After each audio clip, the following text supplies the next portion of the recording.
జయతు జయతు దేవో దేవకీనందనోయం జయతు జయతు కృష్ణో వృష్ణివంశ ప్రదీప జయతు జయతు మేఘశ్యామల కోమలాంగో జయతు జయతు పృథ్వీ భరనాశో ముకుంద. నారాయణం నమస్కృత్య నరం చైవ నరోత్తమం దేవీం సరస్వతీం వ్యాసం తతో జయముదీరయేత్. హరి ఓం. పరమేశ్వర స్వరూపమైన సభకి నమస్కారం. మహానుభావుడు పోతనామాచ్యుల వారు కేవలం కొద్ది ఎకరాల పొలాన్ని కష్టపడి దున్నుకుని మనం ఈ భాగవతాన్ని ఆంధ్రీకరించి ఆయనకి ఎదురొచ్చి ఇంటికొచ్చి కేవలం ఈ భాగవతాన్ని నువ్వు మాకు అంకితం చేసినంత మాత్రం చేత నీకు విశేషమైనటువంటి ధనరాశులు ఇస్తామని వెంటపడినటువంటి మహారాజుల్ని కూడా తృణీకరించి నా చేత పలికించిన రామచంద్రమూర్తి ఎవరున్నారో ఆ రామచంద్రమూర్తికే దీన్ని అంకితం ఇస్తానని అంకితం ఇచ్చుకున్న ఒక మహాపురుషుడి చేత రచింపబడిన భాగవతాన్ని 42 రోజుల పాటు నా చేత అందులో కొంత భాగాన్ని స్వామి ప్రవచనం చేయించాడు. నా జీవితానికి ఇంకింతకన్నా ఏం కావాలి? నేను ఒక గొప్ప సౌభాగ్యాన్ని పొందాను. కాబట్టి నేను మీ మనస్సు కష్టపెట్టాలని కాదు, లేకపోతే మీరు ఏదో నాకు ఒక వస్త్రమో ఏదో ఇస్తే దాన్ని బలవంతంగా నాకు వద్దు అని అనడంలో మీ మనస్సు ఖేద పెట్టాలన్నది నా భావన కాదు. కానీ అంతటి మహానుభావుడు, అంతటి నిస్వార్థపరుడైనటువంటి పోతనామాచ్యుల వారంటే నాకు ఎనలేని గౌరవం, భక్తి ఉన్నాయి. పోతన గారి భాగవతం చెప్పినప్పుడైతే అసలు నేను యథార్థానికి 42 రోజులు నడిచి వెళ్ళాలనుకున్నాను. కానీ అది ఆఫీసు, ఇల్లు, పరుగు, టైం లేకపోవడం, దీంతో కారు మీద వచ్చి కారు మీద వెళ్ళడానికి పెద్ద విశేషం కాదనుకోండి. కానీ కనీసం అంతటి మహాపురుషుడి యొక్క భాగవతం ప్రవచనం చేసి దాని మీద నేను ఏవి పుచ్చుకున్నా నా మనస్సుకి కించెత్ ఇది నేను చెయ్యదగిన పనే పోతన గారి భాగవతం చెప్పి అని ఎదురు తిరుగుతున్నటువంటి సందర్భం చేత నేను ఏం వద్దన్నాను. అందుకని మీరు మనస్సు కష్టపెట్టుకోకండి, కోటేశ్వరారు ఇలా అన్నారేమిటి అని. ఒకవేళ అంతకా కాదు, నాకు కోటేశ్వరారు మేము భాగవతం విన్నాం కదా మేము ఇవ్వాలి అని కొంతమంది మనస్సులో బాగా రూఢిగా ఏమైనా మీరు అభిప్రాయం చేసుకుని ఉంటే నాదొక ప్రార్థన, ఈశ్వరుడికి ఇస్తే నాకన్నా ఎక్కువ ఇచ్చినట్టే. మీరు ఏమి ఇవ్వాలనుకుంటున్నారో అది అయ్యప్ప స్వామి వారి హుండీలో వేసేసి. అందుకని దయచేసి ఈ ఒక్కసారికి నా మాట మన్నించవలసిందిగా మిమ్మల్ని కైమోడ్చి ప్రార్థన చేస్తున్నాను. అందులో అహంకారం కానీ లేకపోతే అదే దానివల్ల నేను పెద్ద గొప్పవాళ్ళలాగా ఆవిష్కరించాలని కానీ నా ప్రయత్నం కాదు. పోతన గారి యొక్క గొప్పతనాన్ని నిలబెట్టాలి అని. రెండు నాకు ఈశ్వరుడు అన్నీ ఇచ్చాడు. ఇద్దరం ఉద్యోగాలు చేస్తున్నాం, మీ అందరికీ తెలిసి నేను అస్తమానం చెప్తుంటాను.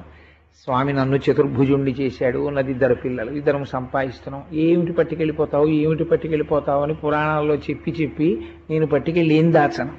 చాలు, నేను జీవించి ఉన్నంత కాలం ఆరోగ్యం నిలబడి, నేను తినడానికి లోటు లేకుండా, కట్టుకోవడానికి బట్టకి లోటు లేకుండా ఆయురారోగ్యాలతో ఉండి నా చిట్ట చివర ఊపిరి వరకు ఈశ్వరుడి గురించి నేను స్తోత్రం చేసుకోగలిగితే నా జన్మకంతకన్నా సార్థకం. హరి ఓం. భాగవత ప్రవచనానికి సంబంధించినంత వరకు కృష్ణ భగవానుడి యొక్క లీలల గురించి, కృష్ణ భగవానుడు చేసినటువంటి అనేకమైన విశేషముల గురించి మీకు చెప్పి ఉన్నాను. అందుచేత ఇవాళ నేను బలరాముడి యొక్క లీలల గురించి 1-2 మాటలు చెప్పాలి అనుకుంటున్నాను.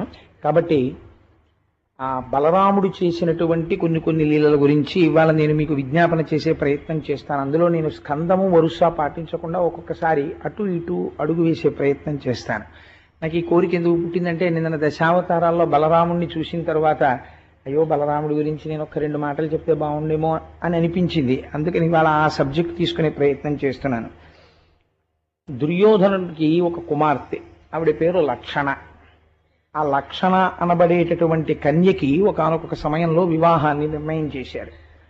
నిర్ణయం చేస్తుంటే రాజుల యొక్క కుమార్తెల్ని వివాహం చేసుకోవడం అంటే ఎవరైతే వాళ్ళు వీర్యశుల్కలుగా కూడా ప్రకటిస్తూ ఉంటారు, అంటే వాళ్ళు నిర్ణయించినటువంటి ఆ పణముగా దీన్ని పెడతారో, అనగా రామచంద్రమూర్తి ఒక శివధనస్సుని ఎక్కుపెట్టి సీతమ్మ తల్లిని వివాహం చేసుకున్నటువంటి రీతిలో ఒక్కొక్కసారి వీర్యశుల్కగా ప్రకటింపబడినటువంటి కన్యని రాజులు చేపడుతుంటారు. తమ యొక్క వీరత్వాన్ని ప్రకటించి కూడా ఆడపిల్లని చేపడుతుంటారు. అలా కృష్ణ పరమాత్మ యొక్క కుమారుడైనటువంటి సాంబుడు దుర్యోధనుడి కుమార్తె అయినటువంటి లక్షణ వివాహం జరుగుతుండగా తన వీరత్వాన్ని ప్రకటించి ఆమెని తీసుకుని ద్వారకానగరం వైపుకి వచ్చేస్తున్నాడు.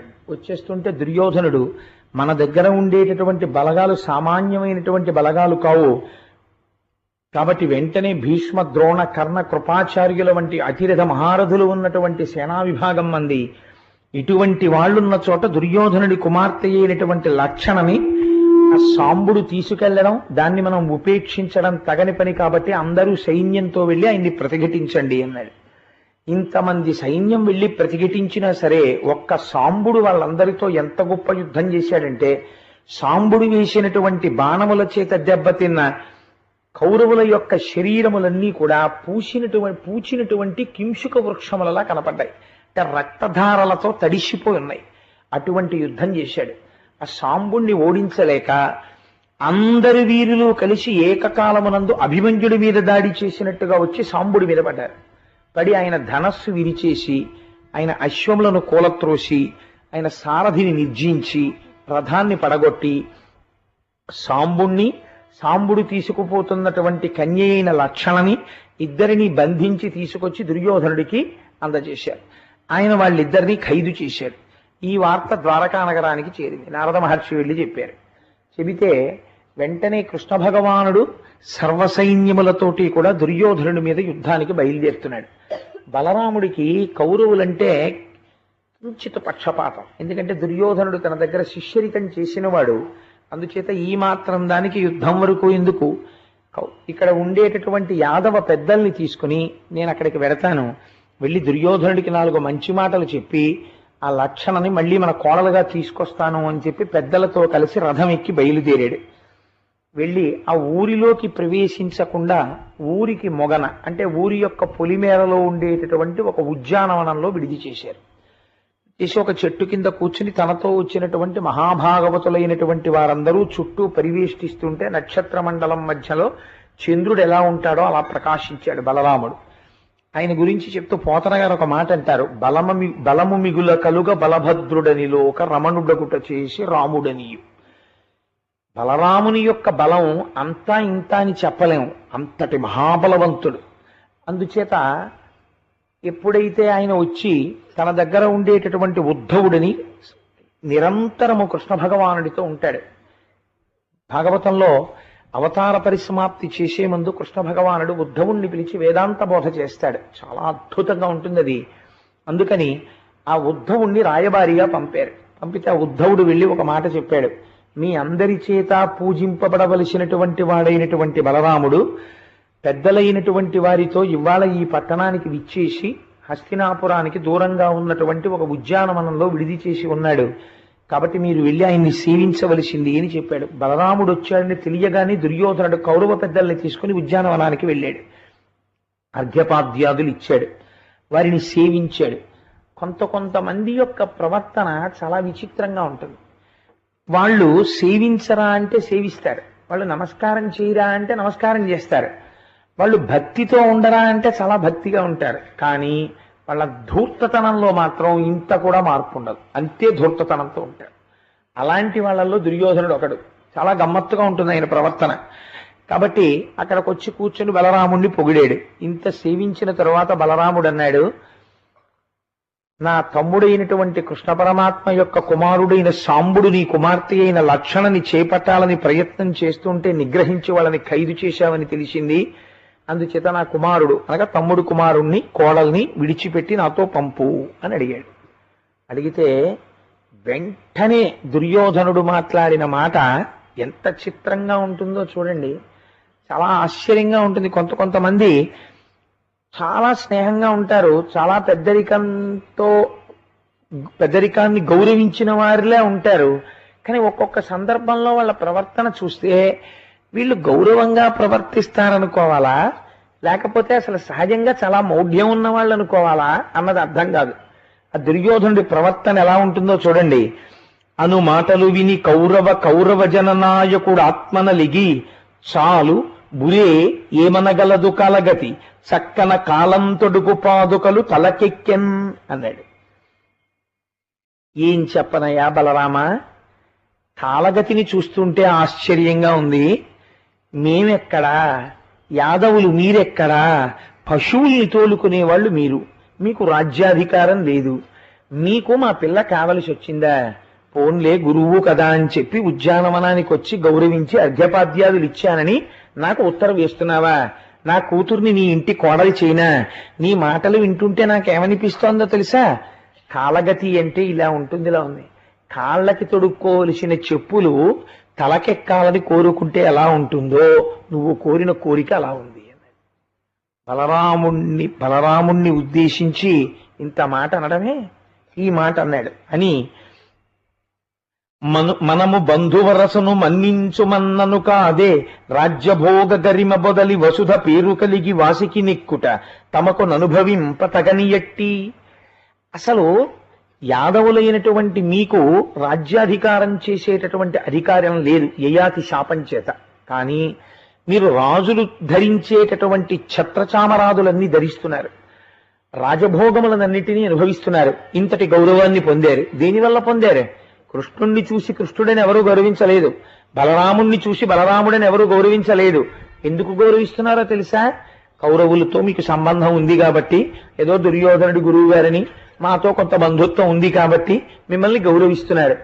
మమ్మల్ని బట్టి గౌరవిస్తుంటే రాను రాను ఆ గౌరవాన్ని పక్కన పెట్టి మాతోనే వియ్యం ఉందాలన్నంత కోరిక పుట్టిందే నీకు. కాబట్టి ఇది జరిగేటటువంటి పని కాదు, మీ హద్దులో మీరుండడం మంచిది అన్నాడు. ఈ మాట అనగానే అని వెళ్ళిపోయాడు దుర్యోధనుడు. అక్కడ ఉండలేదు మాట వినడానికి. అది ఆశ్చర్యం. బలరాముడు చెప్పినటువంటి జవాబు వినడానికి కూడా ఆయన లేడు. ఇంకా నీతో మాట్లాడేది ఏమిటని వెళ్ళిపోయాడు. వెళ్ళిపోతే బలరాముడు అక్కడ ఉన్న కౌరవ పెద్దల్ని చూసి అన్నాడు, ఒంటికి మదం ఎక్కడం అనేటటువంటి దానికి ఉదాహరణ చూడాలంటే ఇదే. దుర్యోధనుడి యొక్క మాట తీరు కౌరవ పెద్దలైనటువంటి మీరు చూశారు కదా, ఎవరి వలన ఎవరికి గౌరవం కలిగింది, ఎవరి వలన ఎవరికి గౌరవం కలిగిందో నేను చెప్తాను వినండని. తన వలన గౌరవం కలిగింది అనడు. పెద్దవాడైన బలరాముడి దగ్గర ఉన్న గొప్పతనం కృష్ణుడి గురించి మాట్లాడుతున్నాడు ఆయన. ఆయన అంటాడు, ఏ దేవు భృత్యులై ఇంద్రాది దిక్పాలవరులు భజింతురు వరుసతోడ, ఏ దేవు మందిరం వేపారు దేవత తరుసభా విభవ సుందరత చెంది, ఏ దేవు పదయుగం వేప్రొద్దు సేవించు అఖిల జగన్మాతయైన లక్ష్మి, ఏ దేవు చారు సమిద్ధ కళాంశ సంభవులము పద్మజ భవులు నేను, అట్టి దేవుండు దుష్ట సంహారకుండు హరిముకుందుండు పంపు సేయంగ నొప్పు, ఉగ్రసేనుని రాజ్య సమగ్ర గరిమ దార ఇచ్చిన దటతలంప. ఎంత గొప్ప మాట అన్నాడో చూడండి. ఏ కృష్ణ భగవానుడి దగ్గరికి వచ్చి నరకాసురుణ్ణి వధించాలి అని అనుకున్నప్పుడు ఇంద్రాది దేవతలు వచ్చి స్తోత్రం చేస్తారో, దేవేంద్రుడంతటి వాడు కూడా ఇవాళ భూలోకంలో తిరుగుతున్నా సరే కృష్ణుడంటే సాక్షాత్తు శ్రీమన్నారాయణుడేనని గౌరవించి భజించి స్తోత్రం చేస్తున్నాడో, ఏ పరమేశ్వరుని యొక్క మందిరము, ఏ కృష్ణ పరమాత్మ యొక్క భవనము కల్పవృక్షముల యొక్క తోటయో, అక్కడికి వచ్చినటువంటి వాళ్ళ కోరిక తీరకపోవడం అన్నది ఉండదో, ఏ మహాత్ముడి యొక్క కను సైగ చేత అందరి కోరికలు తీరుతాయో, ఏ పరమేశ్వరుడి యొక్క పాద యుగళిని ప్రతినిత్యము సేవించాలని లక్ష్మీదేవంతటిది తాపత్రయపడుతుందో, నిరంతరము సేవిస్తోందో, ఏ పరమేశ్వరుని యొక్క అంశభూతముగా నేను చతుర్ముఖ బ్రహ్మ వంటి వారము జన్మించామో, అట్టి పరమేశ్వరుడు దుష్ట సంహారకుడైనటువంటి శ్రీకృష్ణ పరమాత్మ యొక్క గొప్పతనం చేత ఇవాళ ఉగ్రసేనుడు రాజ్యం చేస్తూ ద్వారకా నగరాన్ని ఎలగలుగుతున్నాడు. అది పరమ యథార్థం. ఎందుచేత అంటే జరాసంధుడు యుద్ధానికి వచ్చినప్పుడు నిజంగా మధురా నగరంలోనే ఉంటే అక్కడ ఉన్నటువంటి వాళ్ళు చాలా మంది నిహతులు కావాలి. కానీ తనకుండేటటువంటి యోగశక్తి చేత, మాయాశక్తి బలం చేత ఒక ఆవు ఒక దూడకి కూడా ప్రాణ నష్టం వాటిల్లకుండా సముద్ర గర్భంలో మయుడి చేత ద్వారకానగర నిర్మాణం చేయించి అక్కడికి వాళ్ళని పంపించేసి రక్షించినటువంటి మహానుభావుడు కృష్ణ పరమాత్మ. అటువంటి కృష్ణ పరమాత్మ వలన ద్వారకానగరమునకు మా రాజ్యమునకు ఉగ్రసేనునకు వైభవం వచ్చింది. కానీ ఇవాళ దుర్యోధనుడు అంటున్నాడు, ఆ కృష్ణుడి వలన కాదుట మాకు వైభవం, దుర్యోధనుడితో బంధుత్వం వల్ల మాకు ఇంతటి వైభవం వచ్చిందిట. ఇంతటి దుర్మార్గంగా మాట్లాడేటటువంటి వాడికి తగిన బుద్ధి చెప్పి తీరాలి. ఇటువంటి వాడికి నోటితో చెప్తే తలకెక్కదు. వీడికి ఎటువంటి చేష్టితము చెయ్యాలో ఆ చేష్టితమును చేసి చూపిస్తే వీడి తలకెక్కినటువంటి పొగరు కిందకి దిగుతుంది అని లేచి గంగానది ఒడ్డుకెళ్ళి ఈ హస్తినాపురాన్నంతటినీ కూడా మేడలతో మిద్దెలతో ఉద్యానవనాలతో నా నాగలితో పట్టి లాగి తీసుకెళ్లి గంగానదిలో కలిపేస్తానన్నాడు.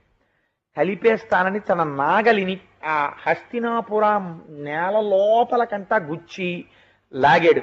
లాగితే సముద్రంలో పడవ తరంగాలకి ఇలా పైకి తేలినట్టు ఇన్ని రాజసౌధములతో ఉద్యానవనములతో ఉండేటటువంటి హస్తినాపురం అలా పైకి లేచింది. లేచి గంగానదిలోకి లాగేస్తున్నాడు. లాగేస్తుంటే అంతఃపురం కదిలింది. ఏమైందని అడిగాడు. ఏమైంది ఏమిటి? నువ్వు అన్న మాటకి బలరాముడు నాగలికి తగిలించి హస్తినాపురాన్ని గంగలో కలుపుతున్నాడు అన్నాడు. ఇప్పుడు భీష్మ ద్రోణ కృపాచార్యుల వంటి పెద్దలందరినీ తీసుకుని పరుగు పరుగును వచ్చాడు. మహాపురుషులు సాధారణంగా ఎలా ఉంటుందంటే తామేమి చేత కాని వారిలా, తాము ఒకరిని ఆశ్రయించవలసిన వారిలా ముందు అవతల వారికి చాలా గౌరవం ఇచ్చి చాలా పెద్దరికంతో ప్రవర్తిస్తారు. ఈ వినయం చేతకానితనం అనుకున్నారనుకోండి, ఆ చేతకానితనం అనుకున్నది ఆఖరణ ఒక్క రోజున తిరగబడింది అనుకోండి, తిరగబడి నీ హద్దేమిటో నీకు నేను చూపిస్తానన్నాడు అనుకోండి, ఆ రోజున వచ్చి పాదాక్రాంతుడవడం తప్ప వేరో మార్గం ఉండదు. ఆ స్థితి ఎవరూ తెచ్చుకోకూడదు. ఆ తెంపరితనం మంచిది కాదు. జీవితంలో మనకి లీల చూపిస్తుంది. బలరాముడు వచ్చి ఊరు బయట కూర్చున్నాడు కదా, ఉద్యానవనంలో కూర్చున్నాడు కదా, అందుకని చెప్పి మనం వెళ్ళి ఏం మాట్లాడితే మనకి చెల్లదు. ఆ యాదవులు మన ఏం చేస్తారు, మనకి భీష్ముడున్నాడు, ద్రోణుడున్నాడు, ఈయన బలం నమ్ముకుని యుద్ధం చేసేవాడా? ఎప్పుడు యుద్ధం చేసినా భీష్మాచార్యుల వారి మీద ద్రోణాచార్యుల వారి మీద నమ్మకమే. ఆ కురుక్షేత్ర యుద్ధం జరిగినప్పుడు ప్రతిరోజు మహానుభావుడు భీష్మాచార్యుల వారి జీవిత చరిత్ర చదువుతుంటే, నిజంగా భీష్మ పర్వం చదువుతుంటే కళ్ళమ్మ నీళ్లు వస్తాయి. ప్రతిరోజు నిందించేవాడు. యుద్ధం చేసి వచ్చిన తర్వాత, నిన్ను నమ్ముకుని యుద్ధం చేశాను, ఎంతమందిని చంపావు, ఏం చేశావు, స్వచ్ఛంద మరణం వరం ఉంది, ఒక అర్జునుడిని చంపలేవా, ఓ ధర్మరాజుని చంపలేవా, నువ్వు పక్షపాతివి, మాతో ఉంటావు, వాళ్ళతో తిరుగుతావు, ఇన్ని మాటలు అనేవాడు. వృద్ధుడైపోయి ఇంతమందిని పెంచి పెద్ద చేసినందుకు తను తిరిగి ఎవరికైనా చెప్పుకోవడానికి కూడా ఎవ్వరూ లేక పాపం ఎంత దుఃఖపడ్డాడో భీష్మాచార్యుల వారు. అంతటి తెంపరితనం, జీవితం అంతా ఒకటే తెంపరితనం దుర్యోధనుడి. ఎప్పుడూ అవతల వారిని అధిక్షేపించి మాట్లాడటమే. ఆ మాట ఎంత ప్రమాదాన్ని తీసుకొస్తుందో చూపిస్తున్నారు. మాటల చేత దేవతలు మన్నన చేసి వరంబులిత్తురున్. ఈ చేసిన పని ముందే చేస్తే గొడవ వదిలిపోతుందిగా. ముందే బలరాముడికో నమస్కారం చేస్తే వదిలిపోదు. ఇప్పుడు భీష్మ ద్రోణ కృపాచార్యుల వంటి పెద్దలందరినీ తీసుకుని ఆయన దగ్గరికి పరిగెత్తి ఇప్పుడు స్తోత్రం మొదలెట్టాడు. ఎంత చిత్రమైన స్తోత్రం! నువ్వు సృష్టికర్తవి, స్థితికర్తవి, ప్రళయకర్తవి, నువ్వు పరమాత్మవి, నువ్వు సాక్షాత్తు కృష్ణ పరమాత్మ యొక్క అన్నగారివి, నువ్వు అనంతుడవు, నువ్వు తలుచుకుంటే చెయ్యనిదేముంది, మా జీవితాలన్నీ పరాధీనములు నీ పాదముల దగ్గర ఉన్నాయి. మహాత్మా, మీరు కోపం తెచ్చుకుంటే ఈ బ్రహ్మాండాలన్నింటినీ లయం చేసేయగలరు, అంతటి శక్తివంతులు, నా తప్పు మన్నించండి. పెద్దలకు ఉండేటటువంటి లక్షణం ఏమిటంటే, పిన్నలు కోపగిస్తే పెద్దలు ఔదార్యంతో క్షమిస్తారు కదా, అందుకని నన్ను మన్నించండి అన్నప్పుడు వెళ్ళి కాళ్ళ మీద పడ్డాడు. కాళ్ళ మీద పడితే ఆ నాగలితో అప్పటికి పైకి తీసేస్తున్నాడు హస్తినాపురాన్ని. మహానుభావుడు పెద్దలకు ఉండేటటువంటి చాలా గొప్ప లక్షణం ఇదేనండి. పాలకి చల్లారే గుణం లేదనుకోండి, నీళ్లు తగిలితే పొంగిన పాలు చల్లారవనుకోండి, అసలు ప్రపంచంలో పాలు కాచడం అనేటటువంటి ప్రక్రియ ఎంత ప్రమాదకరమైందైపోతుందో మీరు ఆలోచించండి. ఈశ్వరుడు పాలని చూస్తే మీరు జీవితంలో చాలా గొప్ప లక్షణం తెలుసుకోవచ్చు. పొంగుతున్నటువంటి పాల మీద ఇన్ని నీళ్లు పట్టుకెళ్ళి ఇలా అంటే చాలు, కిందకి వెళ్ళిపోతాయి. అలాంటిది నీ కోపాన్ని నువ్వు దేని చేత కట్టడి చెయ్యలేకపోతే, ప్రపంచంలో ప్రతి పదార్థానికి ఒక విరుగుడు ఉంది. పాము నెమలి చేత ముక్కలైపోతోంది, ముంగిసం చూస్తే భయపడిపోతోంది, అంత పాము మణిమంత్రాదులకు కట్టుపడుతోంది. ఆఖరికి ఎందుకు పనికిరానటువంటి జీవులు కూడా ఎవరో ఒక దాన్ని చూసి తలదించుతాయి, భయపడతాయి. ప్రతి దానికి భయం ఉంది, ప్రతి దానికి ఒక విరుగుడు ఉంటుంది ప్రపంచంలో. అస్తమానం విరుగుడు లేనటువంటి మాటలు, దుర్మార్గపు బుద్ధి మనిషిని పాడు చేసేవేవంటే రెండే. మొట్టమొదట ఏ మనిషి అయినా దేని చేత పాడైపోతాడో తెలుసా అండి? నేను మాట్లాడిన మాటలకి సాక్ష్యం లేదనుకుంటాడు. కానీ ఈశ్వరుడు ఒకడున్నాడు, వాడు సాక్షిగా చూస్తున్నాడు నీ ప్రవర్తనకి. నువ్వు ఎప్పుడెప్పుడు ఏం మాట్లాడుతున్నావో, ఎంతమంది చూస్తుండగా ఏం మాట్లాడుతున్నావో, ఎవరు చూడనప్పుడు ఏం మాట్లాడుతున్నావో చూసేవాడు ఉన్నాడు. వాడి చూపు నుంచి నువ్వు తప్పుకోలేవు. వాడు ఒకనాడు కోపగిస్తాడు, వాడు కన్నెర్ర చేస్తాడు, ఆనాడు పతనం అయిపోతావు, పాడైపోతావు, దెబ్బతింటావు. ఆ స్థితి తెచ్చుకోకూడదు. ఈశ్వరుడు లోపల ఉన్నాడు అన్న భయం నీకుంటే సత్యానికి కట్టుపడతావు. ఆ భయం పక్కన పెట్టేశారనుకోండి, పతనం వచ్చేస్తుంది. ఇది పాలంతటివి పొంగితే నీళ్లు చల్లితే చల్లారతాయి. నీ కోపాన్ని చల్లార్చుకోవడానికి కూడా ఒక విరుగుడు ఉండాలి, నీకు ఒక నియమం ఉండాలి. నేను ఎంత కోపంలో ఉన్నా నా దగ్గరికి వచ్చి ఇలా ఎవడైనా అన్నాడా, వెంటనే విడిచిపెట్టేస్తాను నా కోపాన్ని. ఏదో ఒక హద్దు ఉండాలి నీ కోపానికి. నీ కోపానికి హద్దు లేకపోతే అవతలవాడు పాడైపోవడం మాట దేవుడు ఎరుగు. ముందు పాడైపోయేది ఎవడు? క్రోధ క్రోధకృత్కర్త విశ్వబాహుర్మహీధర. తన కోపమే తన శత్రువు, తన శాంతమే తనకు రక్షదయ చుట్టంబౌ, తన సంతోషమే స్వర్గము అని. ఎవరి సంతోషం వారికి స్వర్గం, ఎవరి కోపం వారికి శత్రువు. ఏమైపోయింది? ఈ కోపం పడ్డాడు, నా అంతటి వాడు లేడనుకుని వెనక్కి వెళ్ళాడు. ఒక్కసారి నాగలికి హస్తినాపురాన్ని గుచ్చేటప్పటికి పరిగెత్తుకొచ్చి ఇంత స్తోత్రం చేశాడు. స్తోత్రం చేసి అనేక కానుకలిచ్చి లక్షణని సాంబుణ్ణి రథమెక్కించి, మీలాంటి వియ్యాల వారు దొరకడం మా అదృష్టం మహానుభావ. బలరాముడితో వియ్యమందడం అంటే మాటలా, కృష్ణ పరమాత్మతో వియ్యమందడం అంటే మాటలా? మా జన్మలు సఫలములయ్యాయి. కృష్ణ పరమాత్మకి నేను వియ్యంకుణ్ణి అయ్యాను, నేను ఎంత అదృష్టవంతుణ్ణి అన్నప్పుడు రథం ఎక్కి పంపించాడు. అప్పటి నుంచి ఇప్పటి వరకు కూడా మీకు గమ్మత్తు ఏమిటో తెలుసా అండి?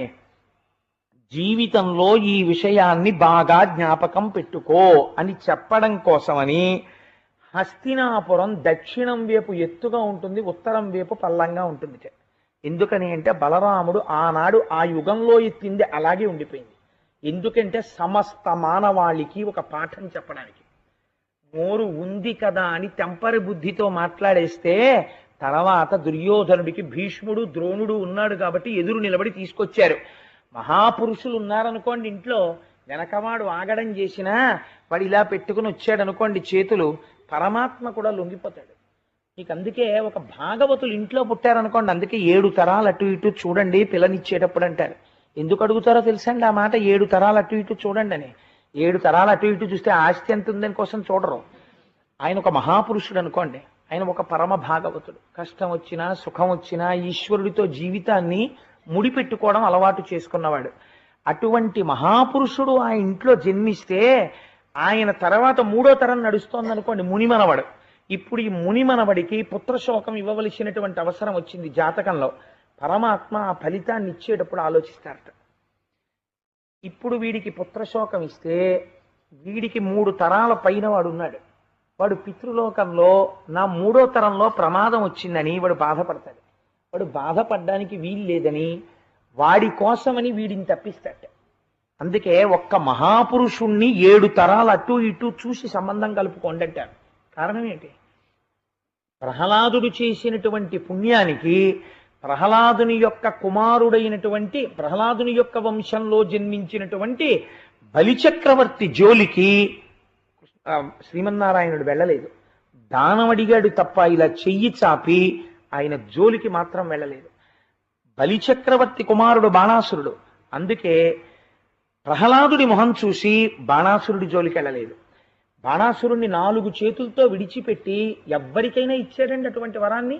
అంత ఔద్ధత్యాన్ని చూపిస్తే 996 చేతులు నరికేసి 4 చేతులతో వదిలిపెట్టి నీకు జరామరణములు లేవు కైలాసంలో శివుణ్ణి సేవించుకోని వదిలేశాడు. ఎందుకు వదిలాడు అంటే బాణాసురుడి పైన ఉన్న ప్రహ్లాదుడిని చూశాడు.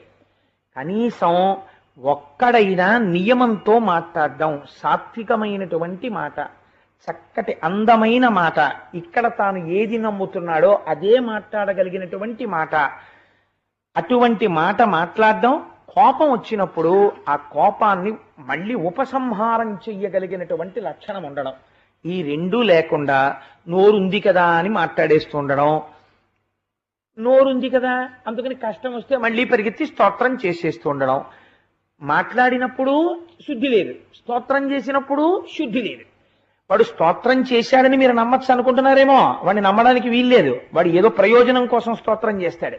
వాడు విమర్శించాడని మీరు బాధపడతారేమో, వాడికి కడుపు అక్కసొస్తే విమర్శిస్తాడు. వాడి విమర్శకి విలువ లేదు, వాడి స్తోత్రానికి విలువ లేదు. ఎందుకు లేదు? వాడికి ఇక్కడ శుద్ధి లేదు.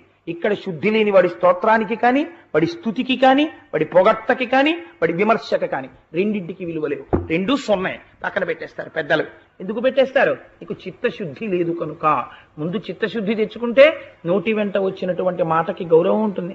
కాబట్టి నీ జీవితాన్ని మార్చుకోవడం జాగ్రత్తగా నేర్చుకో, హస్తినాపురాన్ని చూసి తెలుసుకో అని మనకి లీల చాలా చిన్నదిగా ఉంటుంది. కానీ ఇందులో ఒక మహోత్కృష్టమైనటువంటి రహస్యాన్ని, మనకందరికీ పనికొచ్చేటటువంటి సందేశాన్ని వివరణ చేశారు. ఇటువంటిదే బలరాముడు చాలా ఆశ్చర్యకరమైనటువంటి లీల. ఎవరిని చంపేశాడో తెలుసా అండి? బలరాముడు సూతుడిని చంపేశాడు. ఎవరు సూతుడు? పురాణాలు చెప్తూ ఉంటాడు మహానుభావుడు. సత్వగుణానికి పేరిన్నిక కన్నవాడు.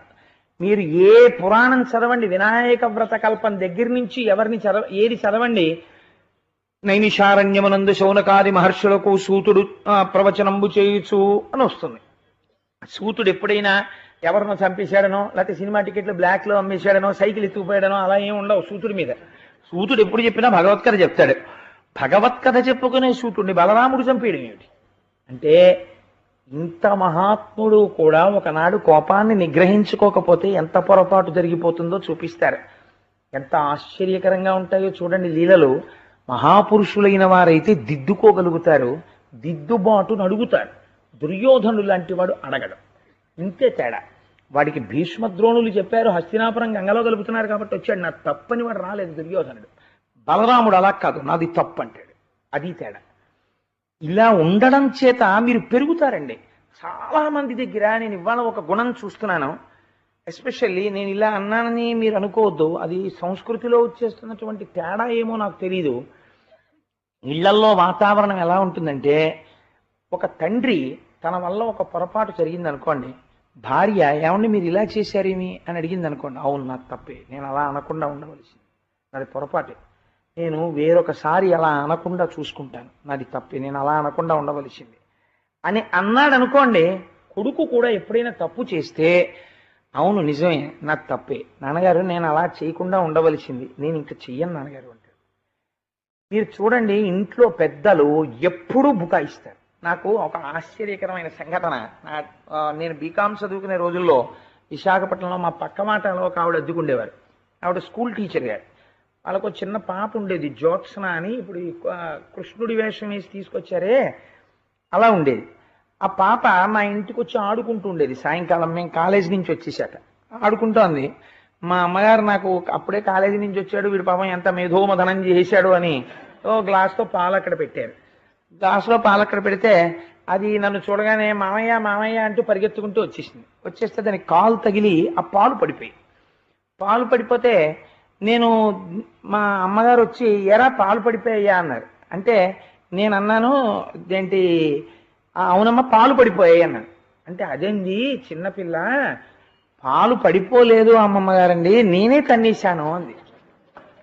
అబ్బా ఎంత తేడా ఉందిరా ఈ రెండు వాక్యాలకి అనుకున్నాను.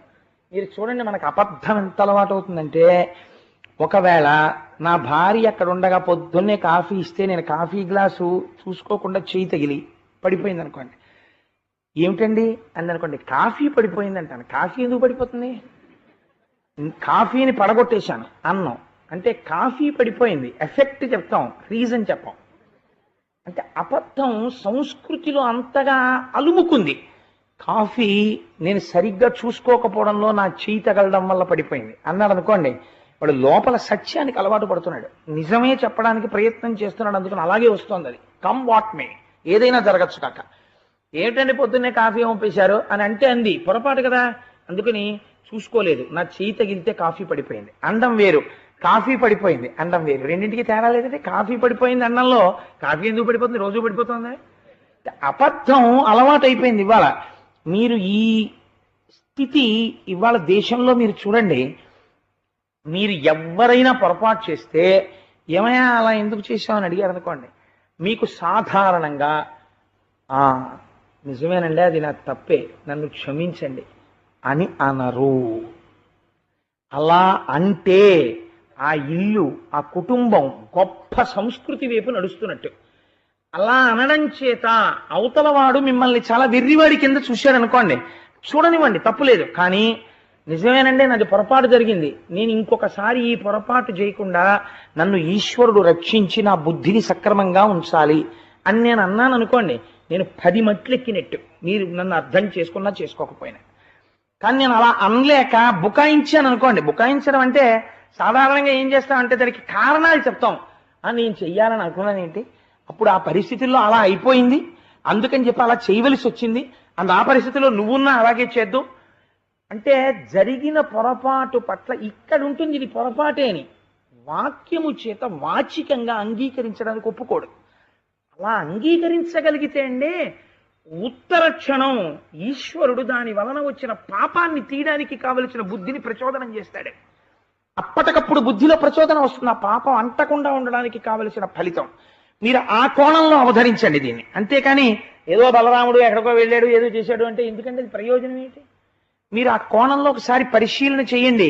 భాగవతం అనేది ఇక్కడ దిద్దుకోవడానికి పనికొస్తుంది. ఇల్లు తుడుచుకునే చీపురు కాదు భాగవతం, మనసు తుడవడానికి పనికొచ్చే చీపురు. కాబట్టి నేను చీపురుతో పోల్చాను అని అనుకోకండి, అది హీనోపమానమైన ఒక మంచి పని కోసం నేను ఆ మాట చెప్పాను. కాబట్టి ఒకానొక నాడు నైమిషారణ్యంలో దీర్ఘసత్రయాగం జరుగుతుంటే బలరాముడు ఆ దీర్ఘసత్రయాగం జరుగుతున్నటువంటి నైమిషారణ్యంలోకి ప్రవేశించాడు. అక్కడ సూతుడు పురాణ ప్రవచనం చేస్తున్నాడు. అక్కడ ఉన్నటువంటి పెద్దలందరూ కూడా ఆయన దగ్గర పురాణాన్ని వింటున్నారు. వింటూ ఎప్పుడైతే సూతుడు వచ్చాడు, ఆ వచ్చినటువంటి బలరాముణ్ణి చూశారో ఆ సభలో ఉన్నటువంటి వారందరూ లేచి నిలబడి నమస్కారం చేశారు. ఒక్క సూతుడు మాత్రం లేచి నిలబడి నమస్కారం చేయలేదు. నమస్కారం చేయకపోతే బలరాముడు సభామండపంలోంచి ఇలా ఎదురుగుండా వస్తున్నాడు. వస్తున్నప్పుడు అందరూ లేచి నిలబడ్డారు. లేచి నిలబడగానే సూతుడంటే ఏమిటి, ఆయనకి ఏం పెద్ద ఫిక్స్డ్ డిపాజిట్లోను టర్మ్ డిపాజిట్ రిసీట్లు అవేమి ఉండవు, ఆయన భగవత్కథ అమ్ముకుని ఉంటాడు అంతే సూతుడంటే. బలరాముడు చూశాడు, ఇంతమంది లేచి నిలబడ్డారు, నేను ఒక అవతార ప్రయోజనం కోసమని వచ్చినటువంటి అనంతుణ్ణి, నన్ను చూసి ఇందరు నిలబడ్డారు, ఒక్క సూతుడు మాత్రం నిలబడలేదు. అంటే వీడిని నేను గౌరవించేదేమిటి అన్న భావనలో ఉన్నాడు. కాబట్టి ఇతనికి నేను బుద్ధి చెప్పాలి అనుకున్నాడు. దగ్గరగా వచ్చాడు. అక్కడ దర్భలున్నాయి, ఒక దర్భ ఒకటి చేత్తోకి తీసుకున్నాడు. తీసుకుని ఆ దర్భల యొక్క అంచు చాలా పదునుగా ఉంటుంది. బలరాముడి దెబ్బ అంటే మాటలు కాదు కదండి. అందుకని ఆ దర్భలు పెట్టి కంఠం మీద కొట్టాడు. కొడితే ఆ కంఠం తెగిపోయి కింద పడిపోయింది. ఎవరు అప్పుడు ఏం చేస్తున్నాడు? సూతుడు పురాణ ప్రవచనం చేస్తున్నాడు. ఆయన కంఠం తెగి కింద పడిపోయింది. సభలో హాహాకారములు చెలరేగి. బలరాముడు బాధపడలేదు. ఆయన అన్నాడు, నేను వచ్చినప్పుడు ఇంతమంది లేచి నిలబడ్డారు, ఒక్కరు లేచి నిలబడని వారు లేరు. కానీ నేను ప్రవచనం చేస్తున్నాను, నేను ఎందుకు లేవాలని సూతుడు లేవలేదు. నా పట్ల అధిక్షేపించి ప్రవర్తించాడు కాబట్టి నేను ఆయన యొక్క కంఠాన్ని నరికేశాను అన్నాడు. అంటే అక్కడ ఉన్నవాళ్ళు అన్నారు, ఆ వింటున్న వాళ్ళు, బలరామ నీ వలన జరగకూడనటువంటి ఘోరమైనటువంటి అపచారము జరిగింది. ఎందుచేత ఆయన లేవలేదో తెలుసా? సూతుడు ధర్మాధర్మ వివక్ష తెలుసున్నవాడు, మహానుభావుడు, ఏది ఎప్పుడు చెయ్యాలో సమయమెరిగి చేయడము తెలుసున్నవాడు, మనస్సు యందు రాగద్వేషములు అంటకుండా భాగవతుల యొక్క భగవంతుని యొక్క సేవ చేసుకునేవాడు. ఆయన లేవకపోవడానికి కారణం మేము చెప్తాం విను. అనగా ఇతనికి బ్రహ్మాసనమిచ్చుట చేసి నీవు చనుదే ఇతడాసనమును దిగడయ్యే ఇంతియ మును నీమతి నిరుగ అర్ధముంకలదెహరి. నీకు తెలియనటువంటి రహస్యాలున్నాయా బలరామా? నీకు తెలియని ధర్మ సూక్ష్మాలున్నాయా? అనగా పాపము లేనివాడా? పాపం ఉంటే కదా ఇలాంటి ఆలోచనలు రావాలి. పాపము లేనివాడివి నీకు ఇలాంటి ఆలోచన వచ్చింది ఏమిటి ఇవాళ? ఏం ఆశ్చర్యం! ఆయనకి మేము బ్రహ్మాసనం ఇచ్చాం, బ్రహ్మ పదవిని ఇచ్చాం. అందుకని ఆయన బ్రహ్మయ్యై కూర్చుని ఉన్నాడు. బ్రహ్మయ్యై కూర్చుని ఉండగా నువ్వు సభలోకి వచ్చావు.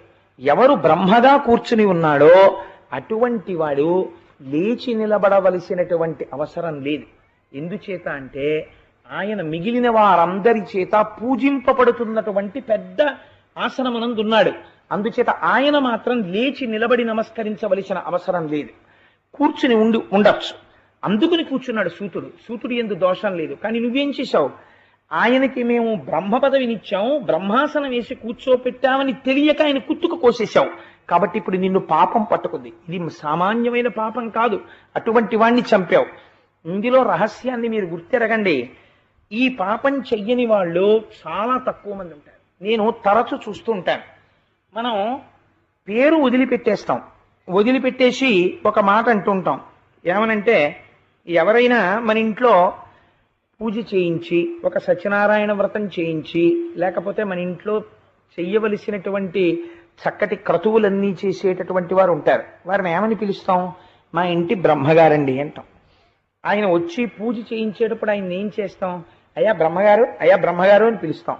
ఆయన ఇంట్లోకి రాగానే మీరు ఆయనకి కాళ్ళు కడుక్కోవడానికి నీళ్ళిచ్చి, ఆయన్ని తీసుకొచ్చి ఆయనకి వేసినటువంటి పీట మామూలు పీట కాదు. మీరేం వేశారు? ఆయనకి బ్రహ్మాసనం ఇచ్చారు. అంటే ఇప్పుడు ఆయన పెద్ద చతుర్ముఖ బ్రహ్మగారు ఈ బ్రహ్మాండములకంతటికీ సృష్టికర్తగా ఎలా పెద్దవాడో, వయస్సుతో సంబంధం లేకుండా ఆయన బ్రహ్మాసనం మీద కూర్చునుండగా ఆయన పెద్దవాడు. ఆయన ఏం చేయించాడో అది పూజ అవుతుంది. ఆయన్ని మీరు ఒకసారి ఆ పీట మీద కూర్చోపెట్టిన తర్వాత ఆయన, అమ్మ సత్యనారాయణ వ్రత కథ మీకు నేను టూకీగా చెప్పేస్తాను, అందులో సూక్ష్మం మీరు గ్రహించండి చాలు అని 4 అధ్యాయాల కథని 5 నిమిషాల్లో చెప్పేశారనుకోండి. చెప్పేస్తే ప్రధానమైనటువంటి ఇతివృత్తాన్ని ఆయన ఆవిష్కరించారు. ఆవిష్కరించి కథ చెప్పేశారు.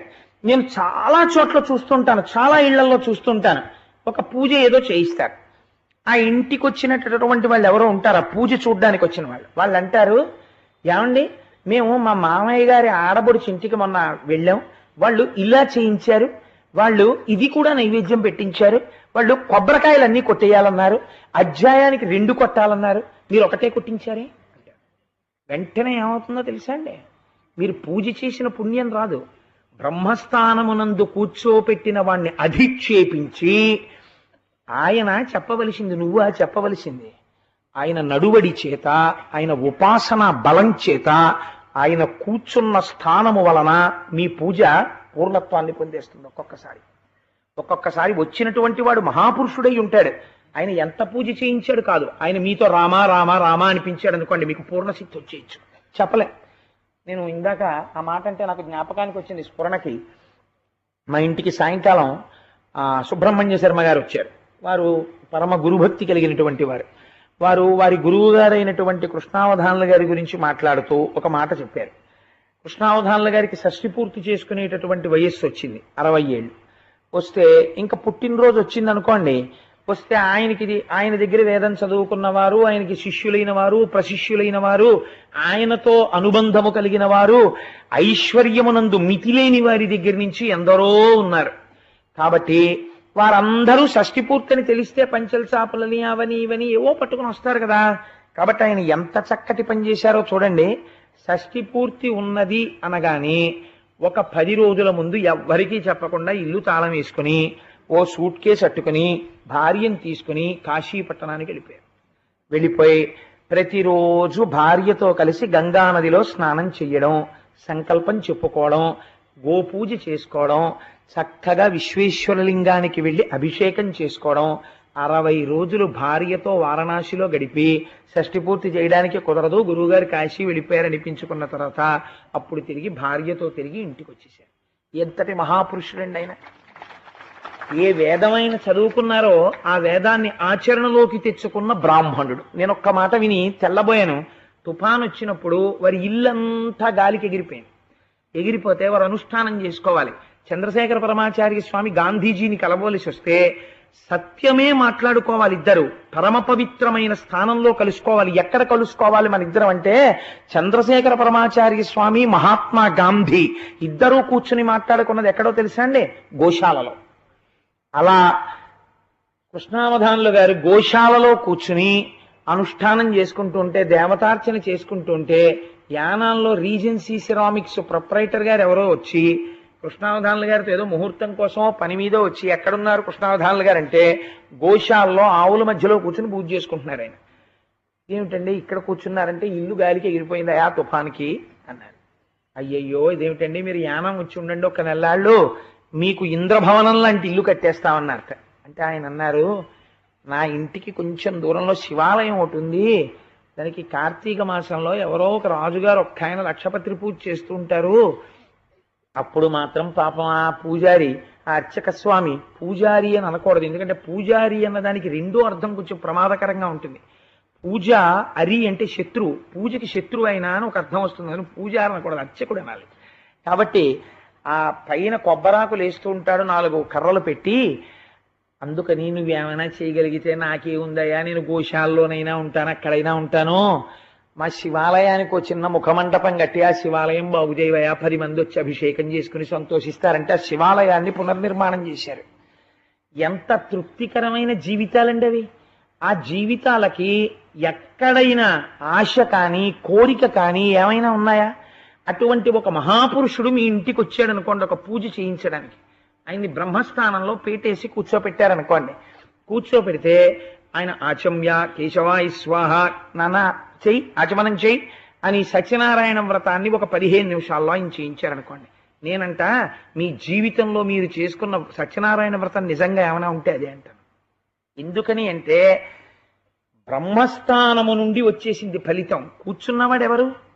సాక్షాత్తు చతుర్ముఖ బ్రహ్మతో సమానమైన వాడు వచ్చి కూర్చున్నాడు.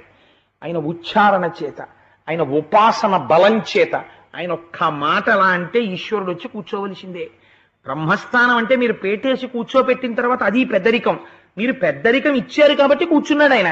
కూర్చోపెట్టిన దగ్గర నుంచి మీరు ఆయన్ని అర్థం లేని ప్రశ్నలన్నీ వేసి, నువ్వు పూజ ఇలా చేశామే, నువ్వు పూజ అలా చేశామే, నువ్వు పెద్ద మంత్ర పుష్పం చెప్పలేదే, నువ్వు చిన్న మంత్ర పుష్పం చెప్పలేదే, లేకపోతే కలశ ఇలా పెట్టారు వాళ్ళ ఇంట్లో, మా ఇంట్లో ఇలా పెట్టించామే, వాళ్ళ ఇంట్లో బియ్యం ఇన్ని పోయించారు, మా ఇంట్లో బియ్యం ఇన్ని పోయించామే. అర్థం ఉండదు దానికి. నీరాజనం ఇచ్చేసి మంత్రపుష్పం అయిపోయిన తర్వాత మా చెల్లెలు మందార పూలు అట్టుకొచ్చింది, ఏమనుకోకండి మేము వేసేస్తామనేవాడు ఓడు. ఇంకా బ్రహ్మస్థానానికి గౌరవం ఏముండి ఏడిచిందని నువ్వు చేసిన పూజ? బ్రహ్మస్థానం అంటే బ్రహ్మస్థానమే. చతుర్ముఖ బ్రహ్మగారు నీ ఇంటికి వచ్చినప్పుడు ఎంత గౌరవిస్తావో అంత గౌరవించాలి. చతుర్ముఖ బ్రహ్మగారు నీ ఇంటి నుంచి వెళ్ళిపోయినప్పుడు ఎంత గౌరవిస్తావో అంత గౌరవించాలి. నీ గౌరవం చేత నీ పూజకి ఫలితం వస్తుంది. బ్రహ్మస్థానాన్ని వదిలిపెట్టి నువ్వు ఎంత పూజ చేస్తే ఫలితం వస్తుంది? చతుర్ముఖ బ్రహ్మగారు ఇచ్చిన వరానికి శ్రీమన్నారాయణుడు కట్టుబడి అవతారాలు ఎత్తాడు. నువ్వెంతటి వాడివి బ్రహ్మస్థానాన్ని అవమానించడానికి? నేర్చుకోవాలి జీవితంలో. బలరాముడు అంతటి వాడి విషయంలో అపోహపడ్డాడు. అపోహపడి బ్రహ్మస్థానమునందున్నవాడు కాబట్టి లేవక్కర్లేదని కూర్చున్నాడు తప్ప సూతుడు మహానుభావుడు నేను లేస్తే అపచారం అవుతుంది, బ్రహ్మస్థానంలో ఉన్నవాడు లేచిపోతే, అందుకని లేవలేదు. ఇది తెలుసుకోక కుశాగ్రంతో తల కొట్టేశాడు. ఇప్పుడు బాధపడ్డాడు, అయ్యయ్యో నేను చాలా పొరపాటు చేసేసానయ్యా, ఇంతటి మహానుభావుడిని చంపేశాను. కాబట్టి ఇప్పుడు నేనేం చెయ్యాలి? మీరు నాకు ప్రాయశ్చిత్తం చెప్పండి.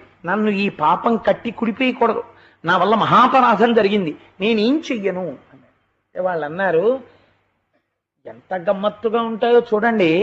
సూతుడు లాంటి వ్యక్తి ఒక్క మాట అన్నాడు బలరాముడు. ఏమిటి సూతుడుకున్న గొప్పతనం? వ్యాసుల వారు రాసినటువంటి పురాణ కథలు తెలుసుకుని మీకు చెప్తుంటాడు అన్నాడు. వీళ్ళు అన్నారు, ఆ కథలోని తత్వము లేనినాడు మా మనుష్య జీవితానికి ఆలంబనమే లేదు. ఆయన చెప్పాడు కాబట్టి మా జీవితాలు ఏమిటో మాకు అర్థమయ్యాయి.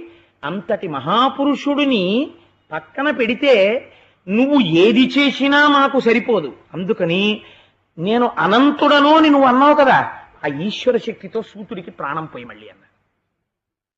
ఆయన ఎంత గొప్పవాడో చూడండి. బలరాముడు అన్నాడు, నిజమే, మీరు నాకు చాలా మంచి మాట చెప్పారు, చాలా చక్కటి మాట మీరు అడిగారు.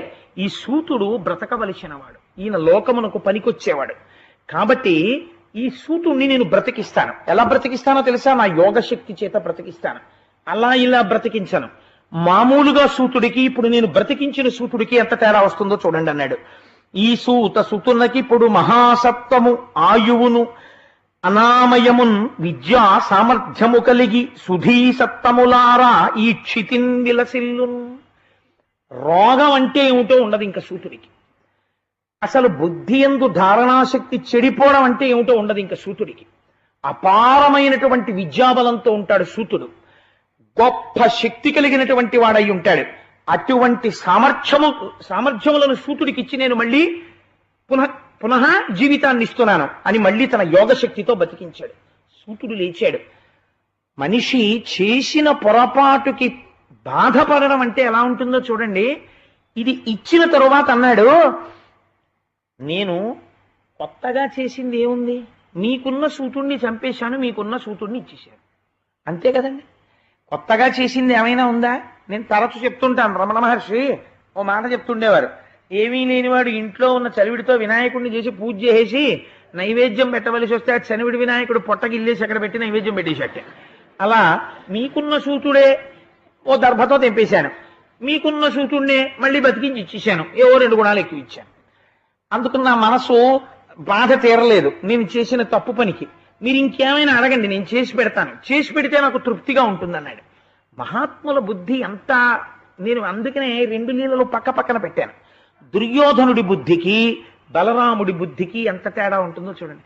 పొరపాటు ప్రతివాడు చేస్తాడు, పొరపాటు చేయడం తప్పు కాదు. మనుష్య జీవితంలో పొరపాటు చేయనివాడు ఎవరు ఉంటారండి? పొరపాటు చేసిన వాడు బలరాముడిలా ప్రవర్తించాలి తప్పు తెలుసుకున్న తర్వాత. అది జీవితానికి వెలుగు తీసుకొస్తుంది. కాబట్టి నేను ఇంకొకటి ఏదైనా చేస్తాను, మీకేం కావాలి అడగండి అన్నాడు. అంటే ఆయన అన్నాడు, అయితే నువ్వు మాకు ఒక ఉపకారం చేయి, ఇల్వలుడనేటటువంటి రాక్షసుడి యొక్క కుమారుడు పల్వలుడనేటటువంటి వాడు ఉన్నాడు. వాళ్ళు ఆ పేర్లు పెట్టుకోవడం కూడా అంత బాగా పెట్టుకున్నారు. అందుకని వాడు ఎప్పుడూ ఏం చేస్తాడంటే, మేము ఎప్పుడు యజ్ఞం చేస్తాం, ఎప్పుడు యాగం చేస్తామని చూస్తాడు.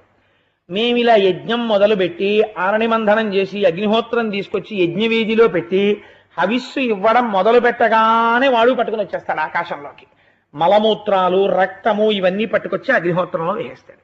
అగ్నిహోత్రంలో వేదిలో ఉన్న అగ్నిహోత్రము చల్లారిపోతుంది. వాడు పెద్ద పక్క పక్క పక్క పక్క నవ్వేసి వెళ్ళిపోతాడు. ఒక్కొక్కడికి ఎక్కడైనా ఓ మంచి పని జరుగుతోందంటే దాన్ని ఎన్ని రకాలుగా చెడగొట్ట ఇచ్చని ఆలోచిస్తాడు. వాడు పైకి ఎలా కనపడ్డా వాడు లోపల రాక్షసుడే. కాబట్టి ఎటువంటి ఆలోచన పల్వలుడిది అంటే, ఎలా పాడు చేసేద్దాం యజ్ఞయాగాదులు, ఎందుకు అది పాడు చేసేస్తే ఏమిటి, అదేనా పోస్టా, అదేనా ఉద్యోగం, అది ఎవరన్నా ఇచ్చాడా వీడికి? ఆసురీ ప్రవృత్తి. మీరు కొంతమందిని చూడండి, ఇదే పని మీద ఉంటారు. వాడి పని ఏమిటంటే, ఎక్కడైనా ఓ మంచి పని జరుగుతోంది అనుకోండి, వాడికి ఉన్న తెలివితేటలన్నీ పణంగా పెట్టి దాన్ని ఎంత బాగా పాడు చేసేయచ్చు అని ఆలోచిస్తాడు. వాడు పచ్చగడ్డిలో అగ్నిహోత్రాన్ని పుట్టిస్తాడు, కర్పూరానికి చల్లదనాన్ని తీసుకొస్తాడు. వాడి బుద్ధి అంత గొప్పగా ఉంటుంది. కాబట్టి వీడికి చేసే పని ఏమిటంటే అదే ఆసురీ ప్రవృత్తి. కాబట్టి యజ్ఞవేది యొక్క అగ్నిహోత్రమునందు మలమూత్రములు వేసి చల్లారుస్తుంది. వాడు సంతోషపడిపోయి వెళ్ళిపోతుంటాడు. వీరు మళ్ళీ ఎక్కడికో పెడతారు పాపం, మళ్ళీ మొదలెడతారు, మళ్ళీ మొదలు వాడు వచ్చేస్తుంటాడు. వాడి అడిగే కోరిక కూడా అర్థం ఉండాలండి. ఎవరైనా ఓ కోరిక కోరుకోండి అన్నారు అనుకోండి, కోరిక కోరుకోండి అనగానే ఓ వెర్రి కోరిక ఒకటి వచ్చేసింది అనుకోండి, వచ్చేస్తే దాంట్లోంచి ప్రమాదం వచ్చేస్తుంది. నీతి చింద్రికలో ఒక కథ ఉంది. వెనకటికి ఓ వెర్రి బ్రాహ్మడు దానం పెట్టడానికి వెళ్ళేట్టే, పెడితే ఆవిడెవరో ఫోన్లే ఉండిపోయింది కదా అని చెప్పి ఓ కేజీ బియ్యపిండి ఇచ్చింది ఆవిడ. మామూలుగా ఇంట్లో ఏదో భోజనం పెట్టేసి రూపాయి పావులాయో ఎంతో ఇచ్చి, పట్టుకెళ్ళబోయి మా ఇంట్లో ఉండిపోయింది ఎప్పుడైనా అట్లేసుకో అని ఓ కేజీ బియ్యపిండి ఉంటే ఇచ్చింది. వాడు ఏం చేశాడంటే ఆ కేజీ బియ్యపిండి తెచ్చిన దగ్గర నుంచి ఇంకా వాడికి ఆరాటం. వెర్రి ఎలా ఉంటుందో చూడండి. ఈ పిండి ఇక్కడ పెట్టి నేను పడుకుంటే చీమలు తినేస్తే కొంత పిండిని, పోని ఇది తీసుకెళ్లి చీమలు తినకుండా నీళ్లలో పెడితే చమాయింపు తగిలి గడ్డ కట్టేస్తే, ఆలోచించి ఆలోచించి ఆలోచించి ఇలా కాదు, దీనికి చీమలు పట్టకూడదు, ఈగ కూడా ఇంత తినకూడదని ఆలోచించి ఓ కుండట్టుకొచ్చి ఆ కుండ శుభ్రంగా తోమి బట్ట పెట్టి దాన్ని తుడిచి తడి లేకుండా చేసి ఈ బియ్యపిండి అందులో పోసి కుండ ఎక్కడ పెడితే చీమలు పడతాయో ఈగలు పడతాయో అని ఓ ఉట్టి కట్టి, ఆ ఉట్టిని ఏదైనా వచ్చి ముట్టుకుని తినేస్తుందేమో అని తన పడుకున్న మంచం మీదే తన గుండెల మీద ఉండేటట్టుగా ఉట్టిని కట్టుకుని ఆ బియ్యపిండి ఉట్టి కింద పడుకున్నాడు. పడుకుని అమ్మయ్యా నేను ఒక 4-5 రోజులు ఎక్కడికి ఆయవారానికి వెళ్ళక్కర్లేదు, బియ్యపిండి ఇక్కడే ఉంది అనుకున్నాడు. బియ్యపిండి మీద వ్యామోహంతో పడుకున్నాడు కదండి. వాడికి కలొచ్చింది, ఈ బియ్యపిండి నేను తినడమే కాకుండా కొన్ని అట్లేసి అమ్మితే డబ్బు వస్తుంది. అప్పుడు ఆ డబ్బుతో ఒక ఆవుని కొంటే పాలిస్తుంది. అప్పుడు ఆ పాలు అమ్మితే ఇంకా డబ్బు వస్తుంది. అప్పుడు నేను బోల్డన్న ఆవులు కొంటే పెద్దదైపోతున్నాయి. అప్పుడు పొలం కొంటే పొలం దున్నుతాను. అప్పుడు ఆ తర్వాత పెళ్లి చేసుకుంటాను. ఆ తర్వాత పిల్లలు, ఓయ్ బాబో ఐశ్వర్యం, గుర్రాలు, పొలాలు, ఆనందంలో వాడు ఆ కల్లో ఓయ్ వాయ్ ఓయ్ అన్నాడు. అంటే ఈ 2 చేతులు కొండగా వెళ్ళి నడిపి వాడు లేచి చూసేటప్పటికి పిండి అంతా పక్కన ఉన్న నీళ్ళల్లో పడిపోయింది. దరిద్రం వదిలిపోయింది. వాడు ఏ స్థితిలో ఉన్నాడో ఆ స్థితిలోనే ఉన్నాడు. ఒక్కొక్క వెర్రి ఆలోచన ఎలా ఉంటుందంటే అర్థం బర్థం లేనటువంటి స్థితి. దానికి ఆ కోరికకి సంబంధమే ఉండదు. మీరు కోరే కోరిక ఎప్పుడూ మీరు నిర్ణయించుకున్నటువంటి స్థానము నుంచి మిమ్మల్ని చెడగొట్టకూడనిదై ఉండాలి మీ కోరిక. అలాంటి కోరిక మీ ఆశయాన్ని మీరు నెరవేర్చుకోవడానికి పనికొస్తుంది. అంతేగాని మీరు కోరికనే కోరికే మీరు పెట్టుకున్న ఆశయానికి భిన్నంగా ఉండేదనుకోండి, ఉపయోగమే ఉంది. అది ఆశయం ఎలా అవుతుంది? మీలో ఆశయం కాదు అది, పేరుకి చెప్పడానికి ఆశయం, పైకేమో మీ నడువడి ఒకలాగా ఉందన్నమాట. కాబట్టి కోరిక ఒకలా, ఆశయం ఒకలా ఉండకూడదు. ఆశయ సిద్ధికి పనికొచ్చే కోరిక ఉండాలి. అందుకని వాళ్ళు ఎంత గొప్ప కోరిక అడిగారో చూడండి ఋషులు. ఆ పల్వలుడు మా యజ్ఞాన్ని పాడు చేస్తున్నాడు, యజ్ఞాలు మేము చేసుకోవాలి కాబట్టి పల్వలుణ్ణి సంహరించన్నారు.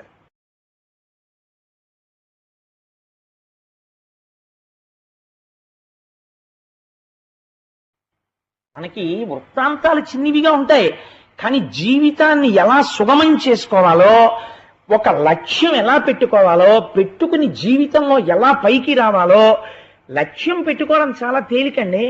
లక్ష్యమునందు శుద్ధితో నడవడానికి చాలా కష్టం. దానికి ఇక్కడ కలేజా ఉండాలి, ఇక్కడ ధైర్యం ఉండాలి, దానికి చాలా పూనిక ఉండాలి. ఆ పూనిక మీకు లేదనుకోండి, తొట్టుపాటు వచ్చేస్తుంది, వైక్లభ్యం వచ్చేస్తుంది, ప్రతి చోట మీ అడుగు తడబడిపోతుంది. కారణం ఏంటి? ఇక్కడ లేదు, ఆ పూనిక లేదు. ఈ పూనికని నిలబెట్టుకోవడానికి నిరంతరము లోపల మథనం జరుగుతూ ఉండాలి. మీరు ఏ ఆశయాన్ని మనస్సులో పెట్టుకున్నారో ఆ ఆశయము నుంచి మీరు జారిపోకుండా ఒక్కొక్కడుగు వేసుకుంటూ పైకి ఎక్కగలగాలి. అలా వెళ్ళిపోవాలంటే జారుడి మెట్ల మీద కాళ్ళు పడకుండా పట్టుకోవాలి. అలా పట్టుకోవాలంటే మీకు వచ్చిన అవకాశం మీ ఆశయాన్ని ఇంకా పెంచేదై ఉండాలి, జారిపోయేది కాకూడదు. అలా దిద్దుకోవాలి మనిషి జీవితాన్ని. అందుకే వాళ్ళు ఎంత గొప్ప కోరిక అడిగారో చూడండి. పల్వల సంహారం చేయి, మేము యజ్ఞయాగాదులు చేసుకుంటా అన్నారు. నాకు అనిపిస్తుంది, అసలు భాగవతం ఎవరు వినాలండి? యువకులు వినాలి, యువతులు వినాలి. అంటే మీరు వినడం తప్పని నేను అంటలేదు. వింటే ఓహో జీవితం అంటే ఇలా ఉండాలా, జీవితం అంటే ఇలా చెయ్యాలా అనిపిస్తుంది.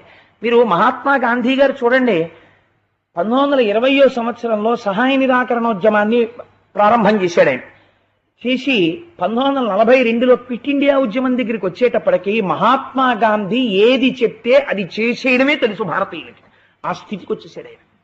ఆ స్థితికి వచ్చేసిన తరువాత 1942లో క్విట్ ఇండియా ఉద్యమం జరుగుతుంటే 1942లో ఇండియాకి స్వాతంత్రం వచ్చి వేయవచ్చు. ఆ స్థితిలో జరిగింది ఉద్యమం. అప్పుడు యథార్థంగా బ్రిటిష్ ప్రభుత్వం గజగజలాడిపోయింది. ఈ స్థితిలో ఉపసంహారం చేసేసాడు ఆయన ఉద్యమాన్ని. ఆపేస్తున్నాను ఉద్యమం. ఎందుకు ఆపేస్తున్నారని అడిగారు. నా ఉద్యమమునకు ఊపిరి ఏది? సత్యము, అహింస. ఈ చెంప మీద కొడితే ఈ చెంప చూపించడం నాకు తెలుసు. కానీ ఇవాళ ఒక బ్రిటిష్ సైనికుణ్ణి చౌరీ చౌరా అనబడేటటువంటి ప్రాంతంలో పట్టుకుని ఒక స్తంభానికి కట్టి సజీవంగా కాల్చారు భారతీయులు. నా సిద్ధాంతమే తప్పిపోయిన నాడు దాని ఫలితము నాకు వచ్చినా నాకు అక్కర్లేదు, ఆపేస్తున్నాను ఉద్యమం అన్నాడు. 1947లో స్వాతంత్రం వచ్చింది. 5 ఏళ్లు స్వాతంత్రాన్ని వాయిదా వేయడానికైనా ఒప్పుకున్నాడు, కానీ సిద్ధాంత త్యాగానికి ఆయన ఒప్పుకోలేదు. అందుకే ఆయన మహాత్ముడయ్యాడు. చచ్చిపోయే ముందు తుపాకీ గుండు పెట్టి కొడుతుంటే హే రామ్ అనగలిగాడు. అది సంస్కార బలం అంటే. అటువంటి బలం ఇక్కడ ఏర్పడాలంటే మనుష్య జన్మలో ఎంత సాధన ఉండాలో, ఒక రామకృష్ణావధానులు గారు ఇలా బతకాలంటే దానికి ఎంత పూనిక ఉండాలో, తాను ఎలా పైకి కనపడుతున్నాడో లోపల అలా ఉండడానికి ఎంత పరిశ్రమ చేయవలసి ఉంటుందో, ఎన్నింటిని దాటవలసి ఉంటుందో, కోరిక కోరేటప్పుడు మాట్లాడేటప్పుడు ఎంత జాగ్రత్తగా ఉండవలసి ఉంటుందో అశిధారా వ్రతం చూపిస్తుంది భాగవతం. అందుకే పిల్లలకి ఒక లక్ష్యం ఉండాలి జీవితంలో. నేను ఈ లక్ష్యమును పెట్టుకుంటున్నాను, నాకు ఈ సిద్ధాంతములను నేను విడిచిపెట్టాను, ఒక్క సిద్ధాంతం నాకు ఉండాలి. నాకెవరో పిల్లవాడు ఉత్తరం రాశాడు భాగవతం చెప్తున్నప్పుడు. నేను ఆశ్చర్యపోయిన. ఇంటికి వెళ్ళి ఆ ఉత్తరం చదివితే ఆ పిల్లాడు రాశాడు, మీరు ఎక్కడో ఉద్యోగం చేసుకుంటున్నారట, ఉద్యోగం చేసుకుని సెంట్రల్ గవర్నమెంట్లో మీరేమో భాగవతం రామాయణం చెప్తున్నారు, మీకు చెప్పవలసిన అవసరం లేదు కదా, మీరు హాయిగా పడుకోవచ్చు, కానీ మీరేదో చెప్తున్నారు, ఎంతమంది విన్నారని మీరేం చూడటం లేదు, చెప్పుకోవడం ప్రయోజనంగా చెప్పుకుంటున్నారు అని విన్నాను, దాని నిజం అబద్ధం మీకు తెలియాలి. కానీ నేను కూడా జీవితంలో ఒక పని చెయ్యాలనుకుంటున్నాను. నేను రేపు పొద్దున్న ఇంజనీరింగు ఎంటెక్ అయిపోయిన తర్వాత, నేను ఒక పెద్ద ఆఫీసర్ని అయిపోయిన తర్వాత నాకు నేనుగా ఒక గోల్ పెట్టుకున్నాను.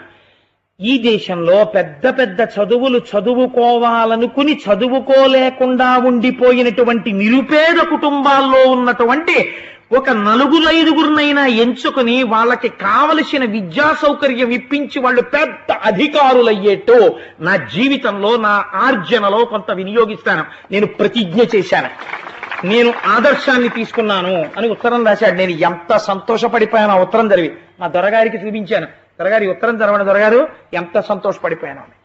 కాబట్టి ఒక లక్ష్యము జీవితమునందు ఉండాలి, ఆ లక్ష్య సాధనకు మీ కోరిక తోడ్పడాలి. ఇది వృత్తాంతం. అంతేగాని భాగవతం అంటే ఏదో హ్యాచ్ ప్యాచ్ కింద ఆ బలరాముడు అడిగాడు, ఆ పల్లవుని చంపేయన్నారు, ఆ పల్లవుని చంపేశాడు. అదే పల్వలుణ్ణి చంపేయి అంటే మీరు జాగ్రత్తగా గమనించాలి. ఎక్కడుంటాడని బలరాముడు అడగలేదు, ఏం చేస్తాడని అడిగాడు. మేము యజ్ఞం చేస్తే పాడు చేస్తాడన్నారు, నువ్వు యజ్ఞం చేయి నేను చంపుతానన్నాడు. ఎందుకన్నాడు ఆ మాట?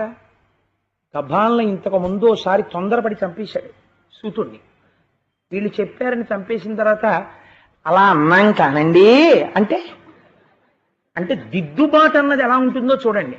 పల్వలుడు రాక్షసుడైతే చంపేస్తాను, మీరు యజ్ఞం చెయ్యండి, వాడిని వచ్చి మలమూత్రములు వేయమనండి, చంపుతాను, మీ యజ్ఞం మీరు చేసుకోండి, అయితే మొదలెట్టండి, నేను ఇక్కడే ఉంటానన్నాడు. వాళ్ళు యజ్ఞం మొదలెట్టారు. వాళ్ళు అంటే మా మాట నమ్మవా అని వాళ్ళు అనలేదు. చాలు మనం యజ్ఞం చేస్తాం, వాడు పాడు చేస్తే చస్తాడు, లేకపోతే వాడు ఎందుకు చావాలి? నిజంగా ఏమి జీవితాలండి అవి, ఎటువంటి మానసిక దృక్కోణములండి. వాటిల్లోంచి మన జీవితానికి దిద్దుబాటు నేర్చుకోవాలి. లేనినాడు ఇంక ఎవరు మార్చగలరు? భాగవతం లాంటిది వ్యాసుడు ఒక పోతన గారి ఆఖ్యానములను చూసైనా మనం మార్చుకోకపోతే ఇంక దేని వలన మారుతుంది మనస్సు?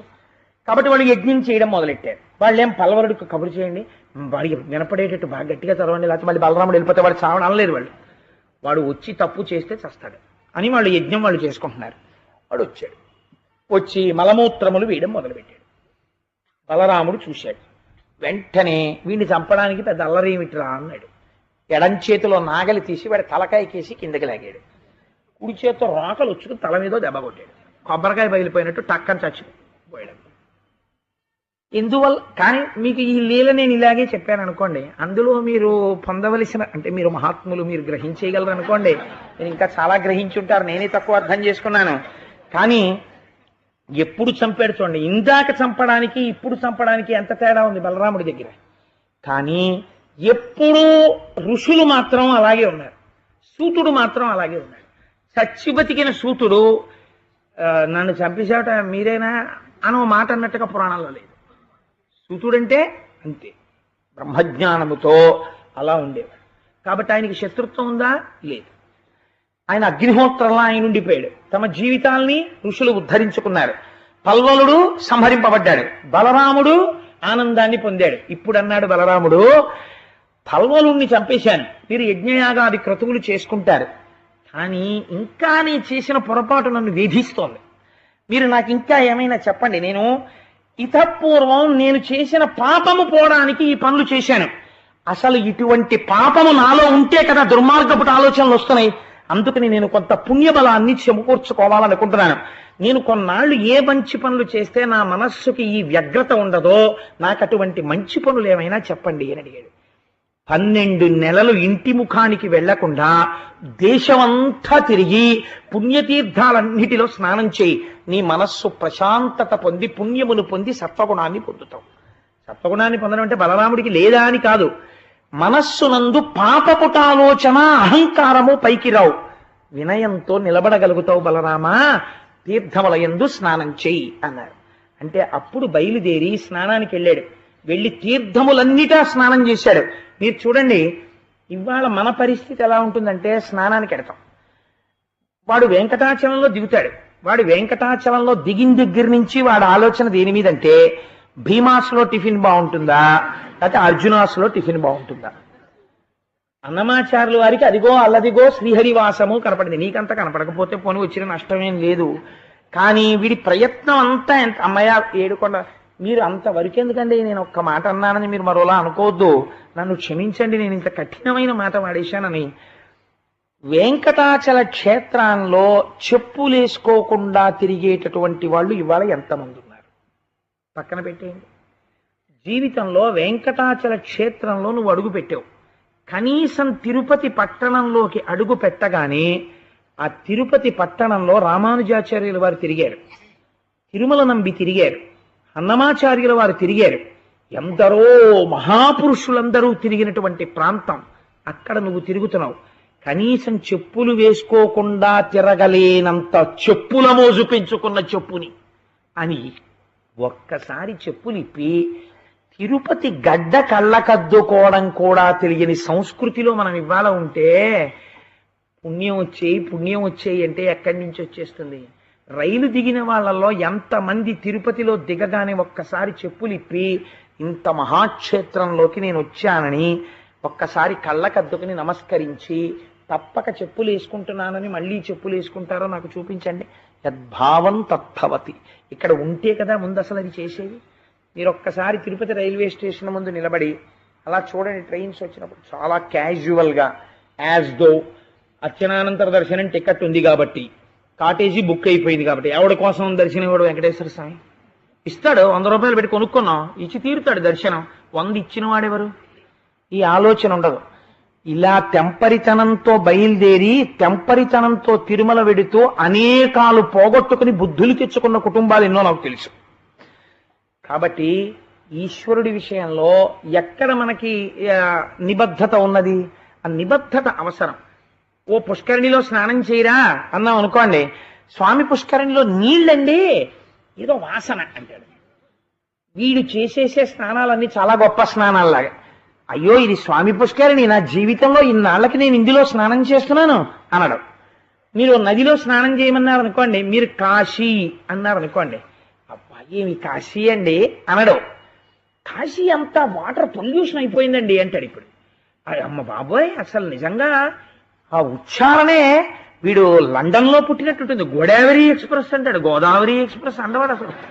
సరే ఎనీవే నాకెందుకులేండి, ఇప్పుడు దాంట్లోకి వెడితే మళ్ళీ చాలా నేను వ్యగ్రతను పొందుతాను. మళ్ళీ లేనిపోంది నేను బలరాముళ్ళ నేనేం చేయాలి ఎందుకు వచ్చింది. కాబట్టి దాన్ని అక్కడ వదిలేస్తేనే హాయిగా ప్రశాంతంగా ఉంటుంది మనస్సు. అంటే ఒక్కొక్కరిని చూస్తుంటే, ఒక్కొక్కరి ప్రవర్తన చూస్తుంటే హోటల్కి వెళ్ళడం తప్పని నేను అంటలేదు, నేను వెడతాను.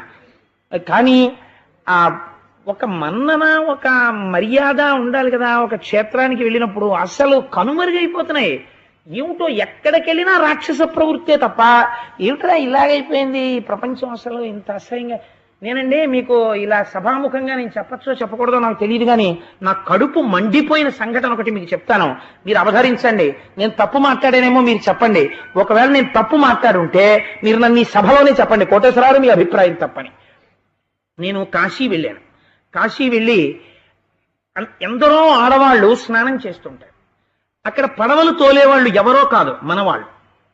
వాళ్ళు ఏం చేస్తారో తెలుసా అండి? ఫారినర్స్ సిగరెట్ కాల్చుకుంటూ ఎడం చేత్తో ఈ చేతిలో వీడియో కెమెరా పట్టుకుని ఈ ఘాట్స్ లో స్నానం చేసేటటువంటి వాళ్ళకి అభిముఖంగా పడవలు పెడతారు. వాళ్ళు ఇచ్చే కక్కుర్తి రూకల కోసం పడవలు పెడితే వాళ్ళు ఇలా సిగరెట్ కాలుస్తూ నిక్కర్లు వేసుకుని ఫారినర్స్ మన ఆడవాళ్లు స్నానం చేసి లేచి నమస్కారం చేస్తుంటే వీళ్ళని వీడియో తీసుకుంటుంటారు. పరమ పవిత్ర భావనతో మీరు కాశీలో మునిగి స్నానం చేసి ఒడ్డుకొచ్చి బట్టలు మార్చుకుంటూ స్నానం చేసి లేస్తున్నటువంటి ఆడదాన్ని ఫారినర్స్ వీడియో తీస్తున్నప్పుడు అలా తీయకూడదని చెప్పగలిగిన పౌరుషం ఉన్న యంత్రాంగము చచ్చిపోయిందా ఈ దేశానికి? ఎంత దారుణం అండి! ఏమిటి ఈ దేశపు స్థితి? ఏమిటి పుణ్యక్షేత్రాల్లో ఇవాళ ఉన్న స్థితి? దేనికోసం ఉంది? మిగిలిన యంత్రాంగాలన్నీ ఉన్నాయి. అదేమిట్రా, నీకు డబ్బు లేకపోతే మేమిస్తాం తప్ప నువ్వు చేసిన ఈ పని ఏమిటి? నువ్వు వీడియో తీయడం ఏంటి? ఆడవాళ్ళు స్నానం చేస్తే గంగానదిలో వాళ్ళని నువ్వు పడవెక్కించి తీసుకురావడం ఏంటి? వాళ్ళని ఎదురుకుండా నిలబెట్టడం ఏంటి అని అడిగిన వాడు లేడు. సర్దుకుపోతారంతే. పోనిద్రో ఏం చేస్తాం మనం, ఇక్కడికి వచ్చి స్నానం చేయడం తప్ప మనం ఏం చేస్తామని.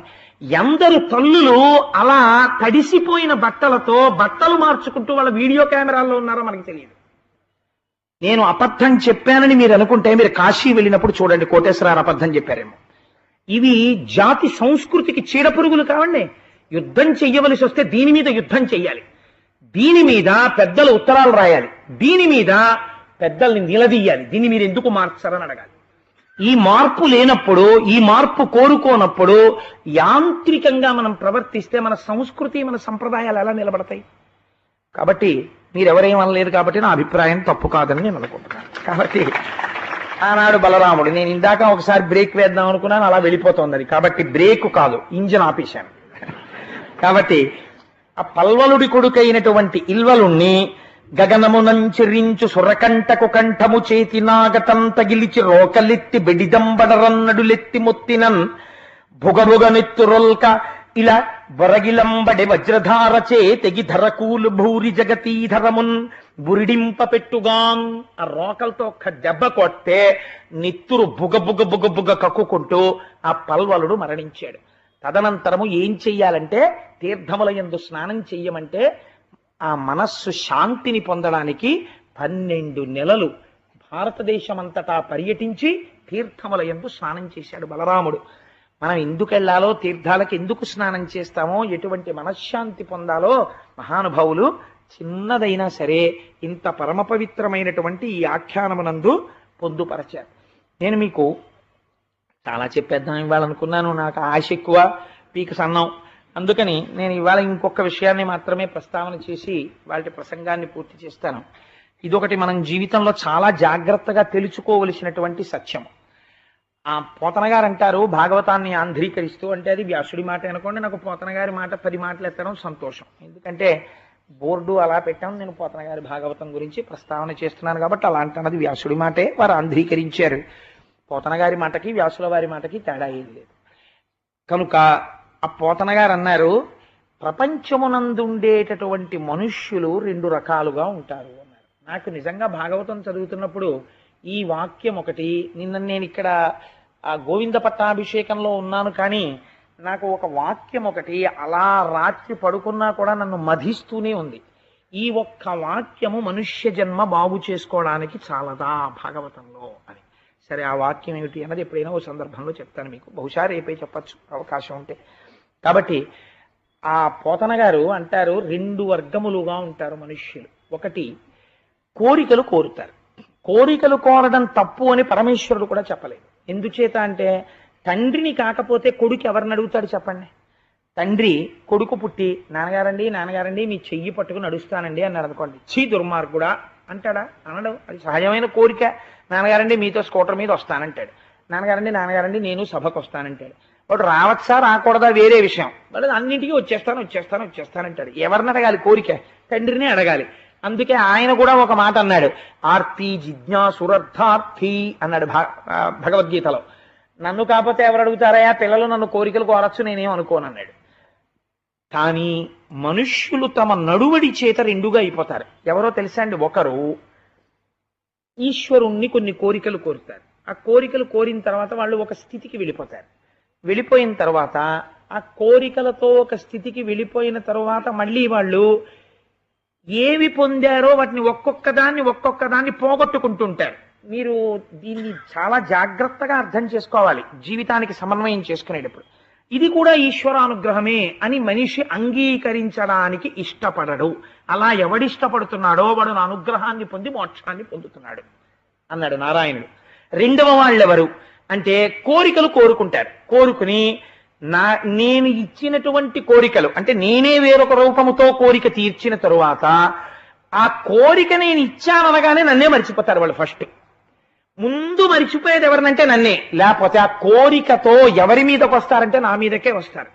ఇలా ఉంటారు 2వ రకం వాళ్ళు. కాబట్టి ఇది ఒక రకం, ఇది ఒక రకం. ఈ 2 రకాలుగా మనుష్యులు ఉంటారు. మీరు చూడండి, ఒక 70 ఏళ్ళు వచ్చేసాయి అనుకోండి, ఒక వ్యక్తికి పళ్ళు ఊడిపోయాయి అనుకోండి, శరీరం ముడతలు పడిపోయింది అనుకోండి, శరీరం అంతా జర్జరీభూతం అయిపోయింది, కొంచెం మంచులో కూర్చున్నాడు అనుకోండి, కాసేపు దగ్గు వచ్చేసింది అనుకోండి, లేకపోతే ఇక్కడి నుంచి అక్కడి వరకు నడిస్తే మోకాళ్ళు నొప్పులు వచ్చేసాయి అనుకోండి, నొప్పులు వచ్చేస్తే మరి రాదేమిటండి అన్నాడు అనుకోండి, అదేమిటండి మీకు పాపం మోకాళ్ళు నొప్పులా, అదేంటి లేకపోతే దగ్గు వచ్చేస్తుందా, మీ శరీరం ఏమిటండి అలా ముడతలు పడిపోయిందండి అన్నాం అనుకోండి, ఆయన ఒక నవ్వు నవ్వి, ఏమిటో ఎంత అనుకుంటున్నావు, నాకు వయస్సు 70 ఏళ్ళు, మోకాళ్ళ నొప్పులు రావు, శరీరం ముడతలు పడదు, పడుతుంది 70 ఏళ్ళు, నీకు 70 ఏళ్ళు వస్తే నువ్వు అలాగే ఉంటావా, అది సహజం అన్నాడు అనుకోండి, ఆయనకి ఈశ్వరానుగ్రహం ఉందని గుర్తు. ఎందుకంటే ఆయన ఒక సత్యాన్ని అంగీకరిస్తున్నాడు. పుట్టించిన వాడెవడో, పెంచిన వాడెవడో, యవ్వనం ఇచ్చిన వాడెవరో, ఆ రోజున నువ్వు ఏం తిన్నా జీర్ణం చేసిన వాడెవడో, ఏం చేసినా ఓపిక ఉంచిన వాడెవడో వాడు క్రమంగా తీసేస్తున్నాడు. కాబట్టి ఇది డొల్లకొండ అవుతోంది. అలా అవడం ప్రకృతిలో పరిణామం అంతే తప్ప ఎప్పుడూ యవ్వనంలో ఉండదు, ఇది మారుతుంది అని అంగీకరించిన వాడొకడున్నాడు. వాడు ఒక్కొక్కటి జారిపోతుంటే జారిపోయే వాటిని వదిలేస్తూ దేన్ని పట్టుకోవాలో దాన్ని పట్టుకుంటూ ఉంటాడు. అలా పట్టుకుంటున్న వాడు ఎవడున్నాడో వాడు ఎక్కుతున్నాడు. మీకు నేను దాన్ని ఒక ఉదాహరణ చెప్తే మీరు చాలా తేలిగ్గా పట్టుకుంటారు. మీరు తాటి చెట్టు ఎక్కేవాడిని చూడండి, ముందు 2 కాళ్ళకి వాడే కట్టేసుకుంటాడు. కట్టేసుకుని నడుముకిని కొబ్బరి చెట్టుకి తాటి చెట్టుకి కలిపి ఓ కట్టేసేసుకుంటాడు. చాలా గమ్మత్తుగా ఉంటుంది. ముందు ఏం చేస్తాడంటే 2 కాళ్ళతోనూ తాటి చెట్టుని బాగా అదిమి పట్టి నడుముకి కట్టుకున్న కట్టు మీద వాలుతాడు. వాలి ఇప్పుడు ఈ కాళ్ళకున్న కట్టుతో తాటి చెట్టుని గట్టిగా పట్టుకుని కొద్దిగా వదులు చేసి కట్టు పైకెత్తుతాడు. ఎత్తి ఇప్పుడు ఈ కట్టుని గట్టిగా బిగించి వెనక్కి వాలి ఈ 2 కాళ్ళు పైకెత్తుతాడు. వాడు ఎప్పుడు వదలాలో దాన్ని వదులుతుంటాడు, దేన్ని పట్టాలో దాన్ని పడుతుంటాడు. ఈ పట్టు వదులులో వాడు తాటి చెట్టు మొవ్వకి వెళ్ళిపోతాడు. వాడు ఆ వదలడం తెలియలేదనుకోండి, వాడు కింద పడిపోతాడు. వాడు ఎప్పుడు పట్టుకోవాలో దాన్ని పట్టుకోవాలి, దేన్ని వదులుకోవాలో దాన్ని వదులుకోవాలి. అలా వదులుకున్నవాడే పైకెక్కుతాడు. అలా కాకుండా ఇందాక నడుము మీద ఇలాగే పెట్టాను కదా, ఇప్పుడు ఇలా పైకెత్తితే మాత్రం ఏమవుతుందని నడుము ముందుకు తీసేసి ఇలా అన్నాడు అనుకోండి, అనేసి కాళ్ళు కూడా వదిలేశాడు అనుకోండి, వాడు కళ్ళు తెరిచేటప్పటికి ఇంటెన్సివ్ కేర్ యూనిట్లో ఉంటాడు. ఎప్పుడేది పట్టుకోవాలో అది పట్టుకోవాలి, ఎప్పుడేది వదిలేయాలో అది వదిలేయాలి. ఇంకా ఏమిటి 70 ఏళ్ళు వచ్చాయి, ఎన్ని తిన్నాను ఊరగాయలు, ఎన్ని తిన్నాను కొత్త ఆవకాయలు, బోల్డ్ అని తిన్నాను. మీరేం తిన్నారు? ఎన్ని తిన్నానో, ఎన్ని పళ్ళు తిన్నానో. భాగవతం చెప్తే రోజు ప్లాస్టిక్ కవర్ల నిండా పళ్ళు వచ్చాయి. మీరేం తిన్నారు? మీ మొహం నేను తిన్నాను రా అని మన వాళ్ళకి చెప్పాలి. చెప్పి ఇప్పుడు ఈ శరీరం తిందాం, ఇది ఇప్పుడు జీర్ణం చేసుకోలేకపోతాను, ఇప్పుడు అక్కర్లేదు నాకు, మీరు తినండి రా అనగలగాలి. అలా నువ్వు అనగలిగితే నువ్వు ఎక్కుతున్నావు మొవ్వవేపు. ఏమిటో ఆ రోజుల్లో 3 అరటిపళ్ళు తిన్నా హాయిగా ఉండేది, ఇప్పుడు 1 అరటిపండు తినలేను, ఇంటి నిండా పళ్ళు, నా కర్మ అని ఏడిస్తే బీపీ కూడా వస్తుంది. ఏమిటి ఉపయోగం? కాబట్టి మీరు దీన్ని ఏదో ఎక్కడో పురాణవచనంగా తీసుకుంటే అంత ప్రయోజనం ఉంటుందని నేను అనుకోవట్లేదు. కాబట్టి ఈశ్వరుడు అన్నాడు, నేను తీసేస్తున్న దాన్ని అంగీకరించగలగడంలో వాడు పైకెక్కుతున్నాడు. ఎంత గంభీరమైన మాట అండి అది. నిజంగా అంగీకరించలేకపోవడంలో వాడు జారిపోతున్నాడు. రెండవవాడు ఇంకో చిత్రమైన వాడు. మొదటివాడి గురించి చెప్పాలంటే పైకెక్కుతున్నవారు బోల్డ్ మంది ఉన్నారు, రమణ మహర్షి లాంటి వారు. రెండోవాడు వాడు ఉన్నాడు, వాడు చాలా గొప్పవాడు, అసలు వాడు చాలా చిత్రంగా ఉంటాడు. వాడు ఈశ్వరుడు గురించి ఎంత తపస్సు చేస్తాడో తెలుసా అండి? ఏమిటండి దిక్కుమాల శరీరం అన్నట్టు తపస్సు చేస్తాడు. వాడి తపస్సు చూసి ఈశ్వరుడు పొంగిపోయి, వీడికి అసలు దేహభ్రాంతే లేదురా అని, ఇంత దేహభ్రాంతి లేని వాడు నన్ను ఏమడుగుతాడని క్యాజువల్గా వచ్చేసాడు అనుకోండి, వాడు అడిగే కోరికకి ముందు ఈశ్వరుడికి స్పృహ తప్పుతుంది. కానీ వచ్చేసాక తప్పదు, ఆయనకి అదొక కండిషన్ ఉంది ఆయనకి. కాబట్టి ఒక్కొక్క ఆఫీసర్కి ఒక్కొక్క అలవాటు ఉంటుంది. సంతకం పెట్టేశాడు అనుకోండి, ఒకసారి ఓ మాట అంటారు, నేను ఒకసారి సంతకం పెట్టేసిన తర్వాత వెంటనే మోడిఫై చేయనండి, మీరు ఒక 1 month చేయండి, మళ్ళీ మిమ్మల్ని మారుస్తానంటారు అని కట్టుపడతారు వాళ్ళు. అది కూడా ఒక మంచి మర్యాదే, నేను అది కూడా మెచ్చుకుంటాను. ఒక్కొక్కళ్ళకి ఆ అలవాటు ఉంటుంది. మీరు 1 నెల చేయండి నేను మారుస్తానంటే మారుస్తాను. నేను ఒకసారి సంతకం పెడితే దానికి కట్టుపడాలి, ఓ గౌరవం ఉంటుంది కొంతమందికి, మంచిది. కొంతమంది ఫ్లెక్సిబుల్గా ఉంటారు, అలా ఎందుకు 1 నెల ఏదో కారాగార శిక్షలాకపోతే మారుద్దాం, అది మంచిదే. వాడిని వెంటనే ఉత్తర క్షణం సద్య ఫలితం ఇస్తారు. రెండూ మంచివి. ఆ పట్టు విడుపులో ఒక్కొక్కరు చూడండి, కోరిక కోరేసి వెంటనే ఈశ్వరుణ్ణి మర్చిపోతాడు. మరిచిపోతే దేవుడు ఎరుగో, వాడు ఈశ్వరుణ్ణి ఎంత మరిచిపోతాడో తెలుసా అండి? ఈశ్వరుణ్ణి ప్రమాదంలో పెడతాడు. ఇలాంటి వాళ్ళు కూడా ప్రపంచంలో ఉంటారు. దీనికి నేను ఒక ఉదాహరణ చెప్తాను విను అన్నాడు. ఎవరితో చెప్పాడో తెలుసా అండి? ఉద్ధవుడితో చెప్పాడు కృష్ణ భగవానుడిది. కాబట్టి నువ్వు అలా చెడిపోకు స్మా, ఈ కథ నువ్వు బాగా మనసులో పెట్టుకుంటే నువ్వు అలా పాడైపోకుండా ఉంటావు అన్నాడు. ఇది చాలా తేలికగా తీసుకుంటాం మనం ఈ లీలని, కానీ ఇది చాలా గహనమై మన జీవితాన్ని ఉద్ధరించగలిగినటువంటి లీల. మీరు అవధరించండి, నేను త్వరలో పూర్తి చేస్తాను, ఎందుకంటే నృత్య కార్యక్రమం ఉంది. చక్కటి కృష్ణలీలలు, పైగా ఇవాళ మనస్సుని బాగా పట్టుకోవాలని కృష్ణలీలలు ప్రదర్శన చేస్తారు. ఇప్పుడు మధురానగరిలో చలలమ్మ బోధు అంటూ వస్తారు కశ్యపట్లో. ఆ పిల్లలు ఎంత బాగా చేస్తారో చూద్దరు కానీ. కాబట్టి నువ్వు తొందరగా మూసేయనకండి, నేను పూర్తి చేసేస్తాను. వృకాసురుడు అని శకుని అనబడేటటువంటి, భారతంలో శకుని కాడు, శకుని అనబడేటటువంటి రాక్షసుని యొక్క కుమారుడు, ఆయన పేరు వృకాసురుడు. ఆయన ఒకానొకప్పుడు, ఆ కోరికలు కూడా అంత చిత్రంగా ఉంటాయండి. మీరు చూడండి, మనకి ఒక్కొక్కడు చెప్తాడు, ఏమండి ఈ మధ్య మీరు శివాలయానికి రావట్లేదేమండి అన్నాం అనుకోండి, అబ్బాయి శివాలయం కన్నానండి, ఇప్పుడు కొత్తగా ఇంకో దేవుడు వచ్చాడు, ఆయన దగ్గరికి మీరు వెళ్ళి 108 ప్రదక్షిణాలు చేశారనుకోండి, అలా అయిపోతాయి అంతే. ఈ బలహీనత మనిషికి ఉండబట్టే, ఈ మనిషికి ఉన్న ఈ బలహీనతని అడ్డుపెట్టి ఇవాళ సంస్కృతిని నాశనం చేసేయగలిగిన స్థితికి కూడా వెళ్ళిపోగలుగుతున్నారు. కారణం ఏంటి అంటే, ఈశ్వరుడు అంటే అంత చౌకబారు వస్తువని చెబితే నమ్మేయగలిగినంత బలహీనత నీకుంది కాబట్టి. ఈశ్వరుడు అన్నవాడు ఏ రూపంలో ఉన్నా ఈశ్వరుడుగానే ఉంటాడని నువ్వు అనగలిగితే వాడు నిన్ను మోసం చేయలేడు. నువ్వు మోసపోగలిగిన స్థితిలో ఉన్నావు కాబట్టి వాడు మోసపుచ్చుతున్నాడు నిన్ను. చూడండి, వాడు అన్నాడు, ఒక రోజున వెళ్ళిపోతున్నాడు, నారదుడు అట్నుంచి వస్తున్నాడు. ఎంత గొప్పగా అడుగుతారో చూడండి ప్రశ్నలు. వీళ్ళు అక్కడ ఉన్నారనకండి, ఇక్కడ ఉంటారు. నారదుణ్ణి పిలిచి అన్నాడు, కడగి కొలువ శీఘ్ర కాలంబులో నన్న ఇష్టమైన వరములిచ్చునట్టి దైవమెవ్వడి నిన దానవు కొనుగొని మునివరుండు పలికె ముదముతోడ. అయ్యా నారదుడు గారు ఇలా రండి ఒక్కసారి నమస్కారం అన్నాడు. కాళ్ళకి దండం పెట్టాడు. ఏమిట్రా అన్నాడు. వృకాసురుణ్ణి చూసి, బ్రహ్మ విష్ణు మహేశ్వరుడు అని ముగ్గురు ఉన్నారని చెప్తారు కదా పరమాత్మ రూపాలు. తపస్సు చేస్తే తొందరగా ఎక్కువ టైం తీసుకుని మళ్ళీని ఏదో అన్నాళ్ళు పోవాలి ఇన్నాళ్ళు పోవాలి అనకుండా కొంచెం తొందరగా ప్రత్యక్షం అయిపోయి మనం వరం అడిగితే అబ్బాయి అలా కుదరదండి అలా ఇవ్వలేమండి అనకుండా ఇచ్చేసేవాడు ఎవడండి ముగ్గురులో అని అడిగాడు. ప్రశ్న ఎంత గమ్మత్తుగా ఉంటుందో చూడండి. మీరు అలా ఈ స్వభావం లేకపోతే ఇవాళ సమాజంలో చాలా సమస్యల గురించి మనం వేదికల మీద ప్రస్తావన చేయవలసిన అవసరము లేదు.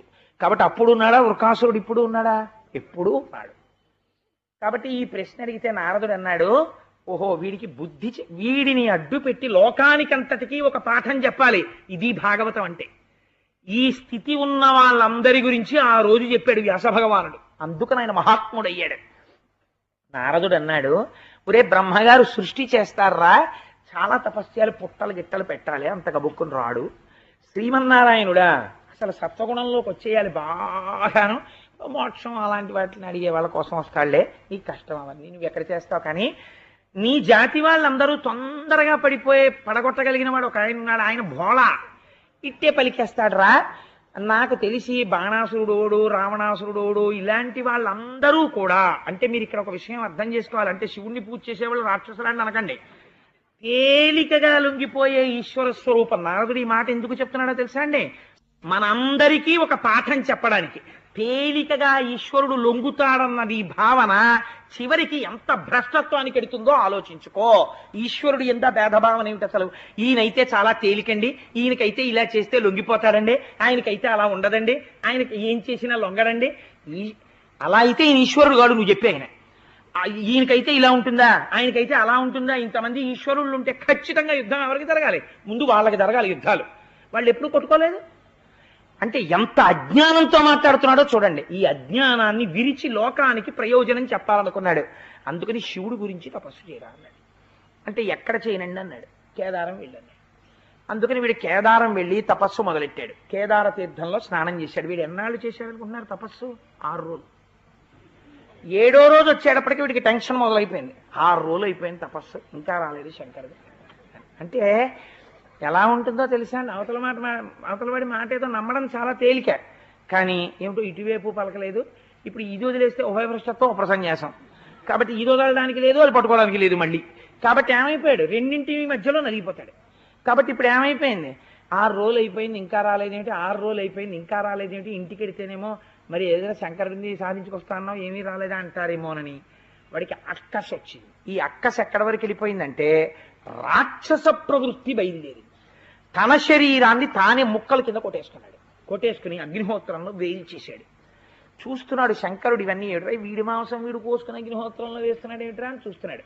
వీడు స్నానానికి వెళ్ళి తలకాయ తడిపేసి వచ్చేసి ఆ తడి జుత్తు ఎత్తి పట్టుకుని, ఇంకా నువ్వు రావట్లేదు అనవసరం, నా తలకాయ కొట్టేసి అగ్నిహోత్రంలో పారేస్తానని కత్తి తీసి కొట్టేస్తున్నాడు. శంకరుడు చూసి, అయ్యి బాబాయ్ రేపు పొద్దున్న అపనింద నాకు వస్తుంది, వీడికి ఏమి ఇవ్వకపోతే.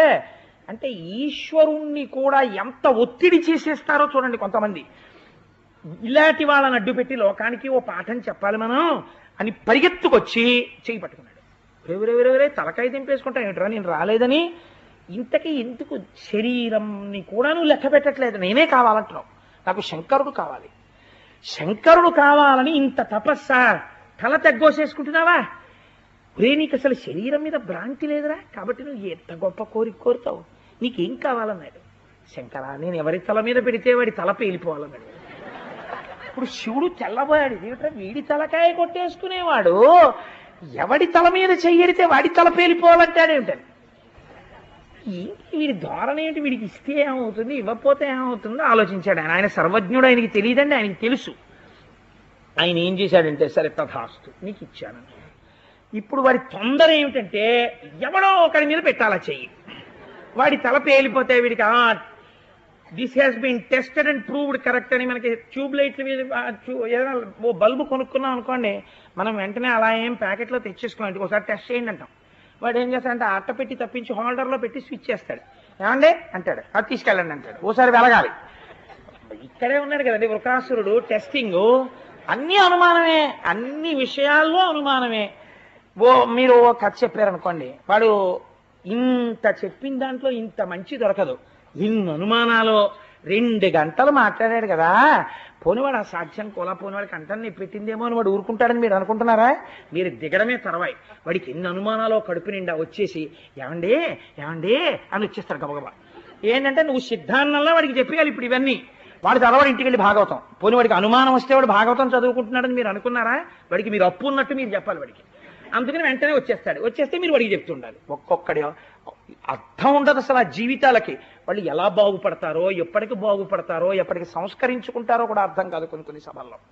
కనుక ఏమైంది అంటే నీ తలకాయ మీద ఒకసారి చెయ్యెడతాను అలా నించో అన్నాడు. అంటే ఇప్పుడు శంకరుడు అన్నాడు ఇదేంటి వీడి ఇప్పుడు తలకాయ మీద చేయి పెడితే ఆయనకు శక్తి ఉంది, ఈయనిచ్చిన వరానికి ఈయన తలకాయ మీదే చెయ్యడితే వాడు చేయి పేలిపోయి ఈయన చేయగలడండి. కానీ ఒకసారి రమణ మహర్షి దగ్గరికి ఒక ఆయన వచ్చాడు, వచ్చి నేను మీ తల మీద చెయ్యడతాను, మీ తల మీద చెయ్యడతాను, నా శక్తి మీలో పెడతానన్నాడు. వద్దన్నాడు, వద్దు అలా కాదు నేను పెడతానన్నాడు. నేను చెప్తున్నాను నువ్వు అలా పెట్టలేవు, నీ తపశ్శక్తి ఎక్కువ నువ్వు అనుకుంటున్నావు కదా, మంచిదే చక్కగా ఉంచుకో, పెట్టకు నా తల మీద చెయ్యను. అబ్బాయి నేను పెట్టేస్తానన్నాడు. నేను వద్దని చెప్తున్నాను అన్నాడు. కుదరదు పెట్టేస్తానన్నాడు. నీ కర్మ పెట్టే అయితే అన్నాడు. పెట్టాడు చెయ్య, ట్రాన్స్ఫార్మర్ తగిలివాడు పడినట్టు మైలు దూరం వెళ్ళి పడిపోయాడు. ఈయన అంటే ఆయన గోచి పెట్టి కూర్చున్నారు కాబట్టి ఆయన ఎందుకు పనికిరానివాడు. ఇంతమంది ముందు ఆయన తల మీద చెయ్యి పెట్టి నేను ఆయనలో శక్తులు ప్రవేశపెట్టానంటే ఈయన కాళ్ళకి దండం పెట్టే వాళ్ళందరూ ఈయన కాళ్ళకి దండం పెడతారు. ఒక్కొక్కటి వెర్రి అలా ఉంటుంది. మైలు దూరం వెళ్ళి పడిపోయి ఫ్రాక్చర్లకి కట్లేయించుకోవడానికి హాస్పిటల్కి పోయాడు. ప్రపంచం ఎంత చిత్రంగా ఉంటుందనుకుంటున్నారు మీరు? లోకం తీరలా ఉంటుందండి. ఇన్నిటినీ గెలవలసిందే శంకరుడు అంతటి వాడు కూడా. కాబట్టి రే నాకే తప్పలేదురా, అందరికీ ఉంటాయి ఈ కష్టాలని శంకరుడు చూపించాడు. కాబట్టి ఇప్పుడు ఏమిటి, వాడి చెయ్యి పేలిపోతే లోకం ఏమంటుంది, ఎవడి తల మీద చెయ్యి పెడితే ఏమండి పాపం వాడి తప్పేంటండి, చెయ్యి పెడతానన్నాడు. అప్పుడు ఎవరు లేరు కాబట్టి శివుడి తల మీద పెడతానన్నాడు. ఆయనకేం శక్తి లేదేంటండి, తప్పని పేరు మళ్ళీ ఇలా కలుపుకోగలడు ఆయన, దానికే చెప్పేయాలి ఏంటండి వృకాసురుణ్ణి అంటారు. పెట్టనిస్తే శంకరుడంతటి వాడికి ఇంత అమంగళం జరగడం ఏమిటి, అది చాలా ప్రమాదం, చాలా దోషం కదా. కాబట్టి తన వరానికి తానే పాడవడం ఏమిటి, ఇది రేపొద్దున లోకానికి నానుడై కూర్చుంటే. కాబట్టి ఇప్పుడు ఆయన ఏం చేశాడు, తల ఇవ్వలేక ఇప్పుడు ఆయన వెనక్కి తిరిగి పరిగెత్తడం మొదలెట్టాడు. ఇందులో ఒక రహస్యం ఉందండి, భాగవతంలో కొంతవరకు ప్రస్తావన చేశారు. అసలు పరమేశ్వరుడు అలా వెళ్ళడం వెనకాతల ఒక రహస్యం ఉంది. సుబ్రహ్మణ్యేశ్వరోత్పత్తి జరగడానికి కావలసిన బీజము అప్పుడు పడింది అక్కడ.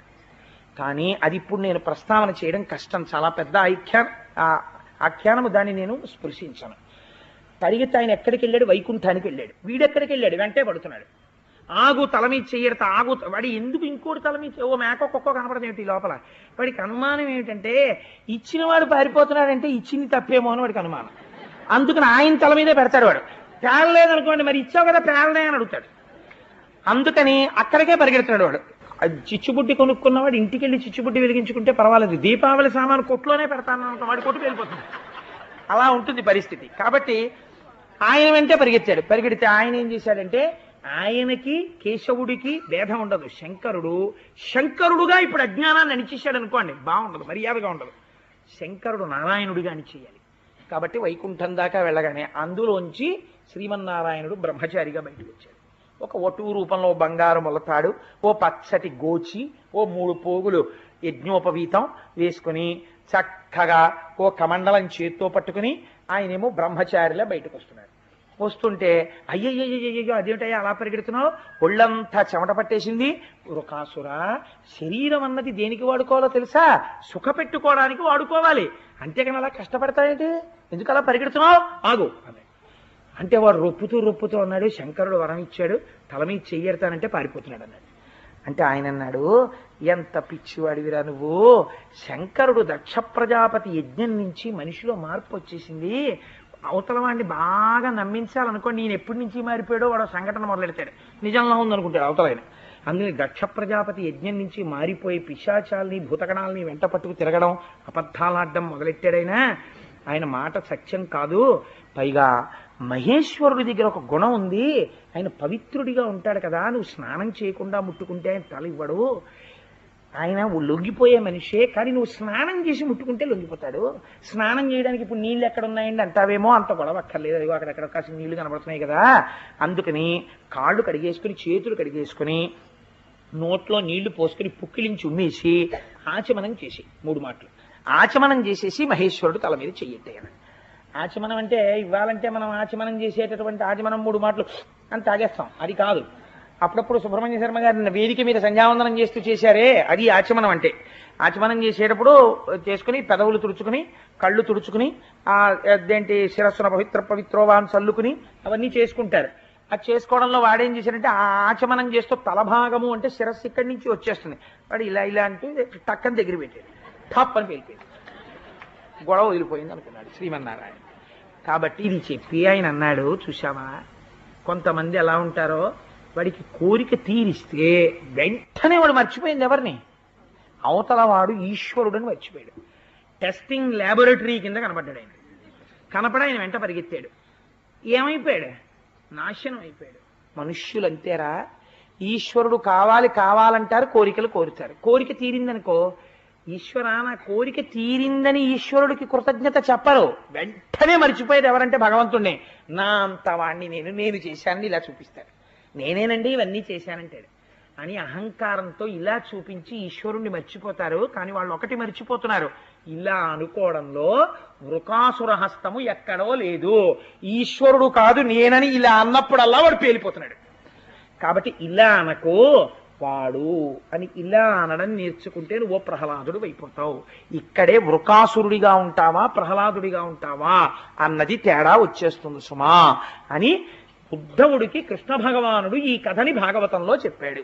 చెప్పి మనందరినీ ఉద్ధరించడానికి ఇంత వెర్రులు పెట్టుకోకండి, ఏదైనా ఒక ఈశ్వర స్వరూపమే అని నమ్మడం నేర్చుకుంటే మీరు వృద్ధిలోకి వస్తారని ఒక అద్భుతమైన ఆఖ్యానాన్ని ఈశ్వరుడు ఆవిష్కరించి ఉన్నాడు. నిత్య నిర్మల గోవింద, పురాణ పురుష గోవింద, శిష్ట పరిపాలక గోవింద, వరాహమూర్తివి గోవింద, దశరథనందన గోవింద, దినకర తేజ గోవింద, పద్మావతి ప్రియ గోవింద, లక్ష్మీవల్లభ గోవింద, గరుడవాహన గోవింద, వానర సేవిత గోవింద, శివకేశవమూర్తి గోవింద, శ్రీరామకృష్ణ గోవింద, ఏకస్వరూప గోవింద, తిరుమలవాస గోవింద, శేషసాయివి గోవింద, శ్రీనివాస గోవింద, శ్రీ వెంకటేశ గోవింద. ఒక గొప్ప స్తోత్రం. దేవతలందరూ ఇంద్రుడితో వెళ్ళి వైకుంఠంలో లక్ష్మీదేవి ముందు నిలబడితే ఆ తల్లి దర్శనమిచ్చింది, తాను ఏ రూపంతో ఉంటుందో. ఆ స్తోత్రాన్ని చదివితే ఐశ్వర్యం కలుగుతుంది. ధనభ్రష్టో ధనం లభేత్. ఐశ్వర్యం పోగొట్టుకున్న వాళ్ళకి ఐశ్వర్యం కలుగుతుంది, కీర్తి పోయిన వాడికి కీర్తి కలుగుతుంది. అంటే దురలవాట్లు పోయి మంచి అలవాట్లు వస్తాయి. ఇన్ని గుణములతో పాటు మగపిల్లలు, పెద్దవాళ్ళు, పెళ్లిళ్ళు కావలసిన వాళ్ళు ఉన్నవాళ్ళు రోజు అమ్మవారికి నమస్కరించి ఆ స్తోత్రాన్ని చదువుకుంటే ఎటువంటి భార్య వస్తుందో తెలుసా అండి? అటు ఎంత చక్కటి భార్య గురించి చెప్పారంటే, కులజాం కోమలాం వరాం అపుత్రో లభతే పుత్రం వైష్ణవం చిరంజీవినం పరమైశ్వర్యయుక్తం చ విద్యావంతం యశస్వినం.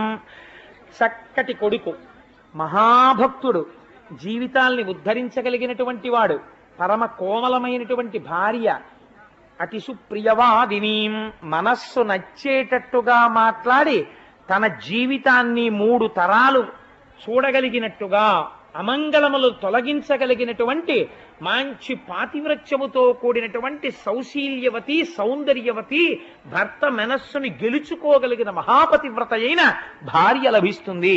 బాహ్యమునందు అన్ని కోర్కెలు తీరుతాయి, ఈశ్వర భక్తి కలుగుతుందని అంత పరమ పవిత్రమైన స్తోత్రం ఆ స్తోత్రం. సర్వం శ్రీ ఉమామహేశ్వర పరబ్రహ్మార్పణమస్తు. స్వస్తి.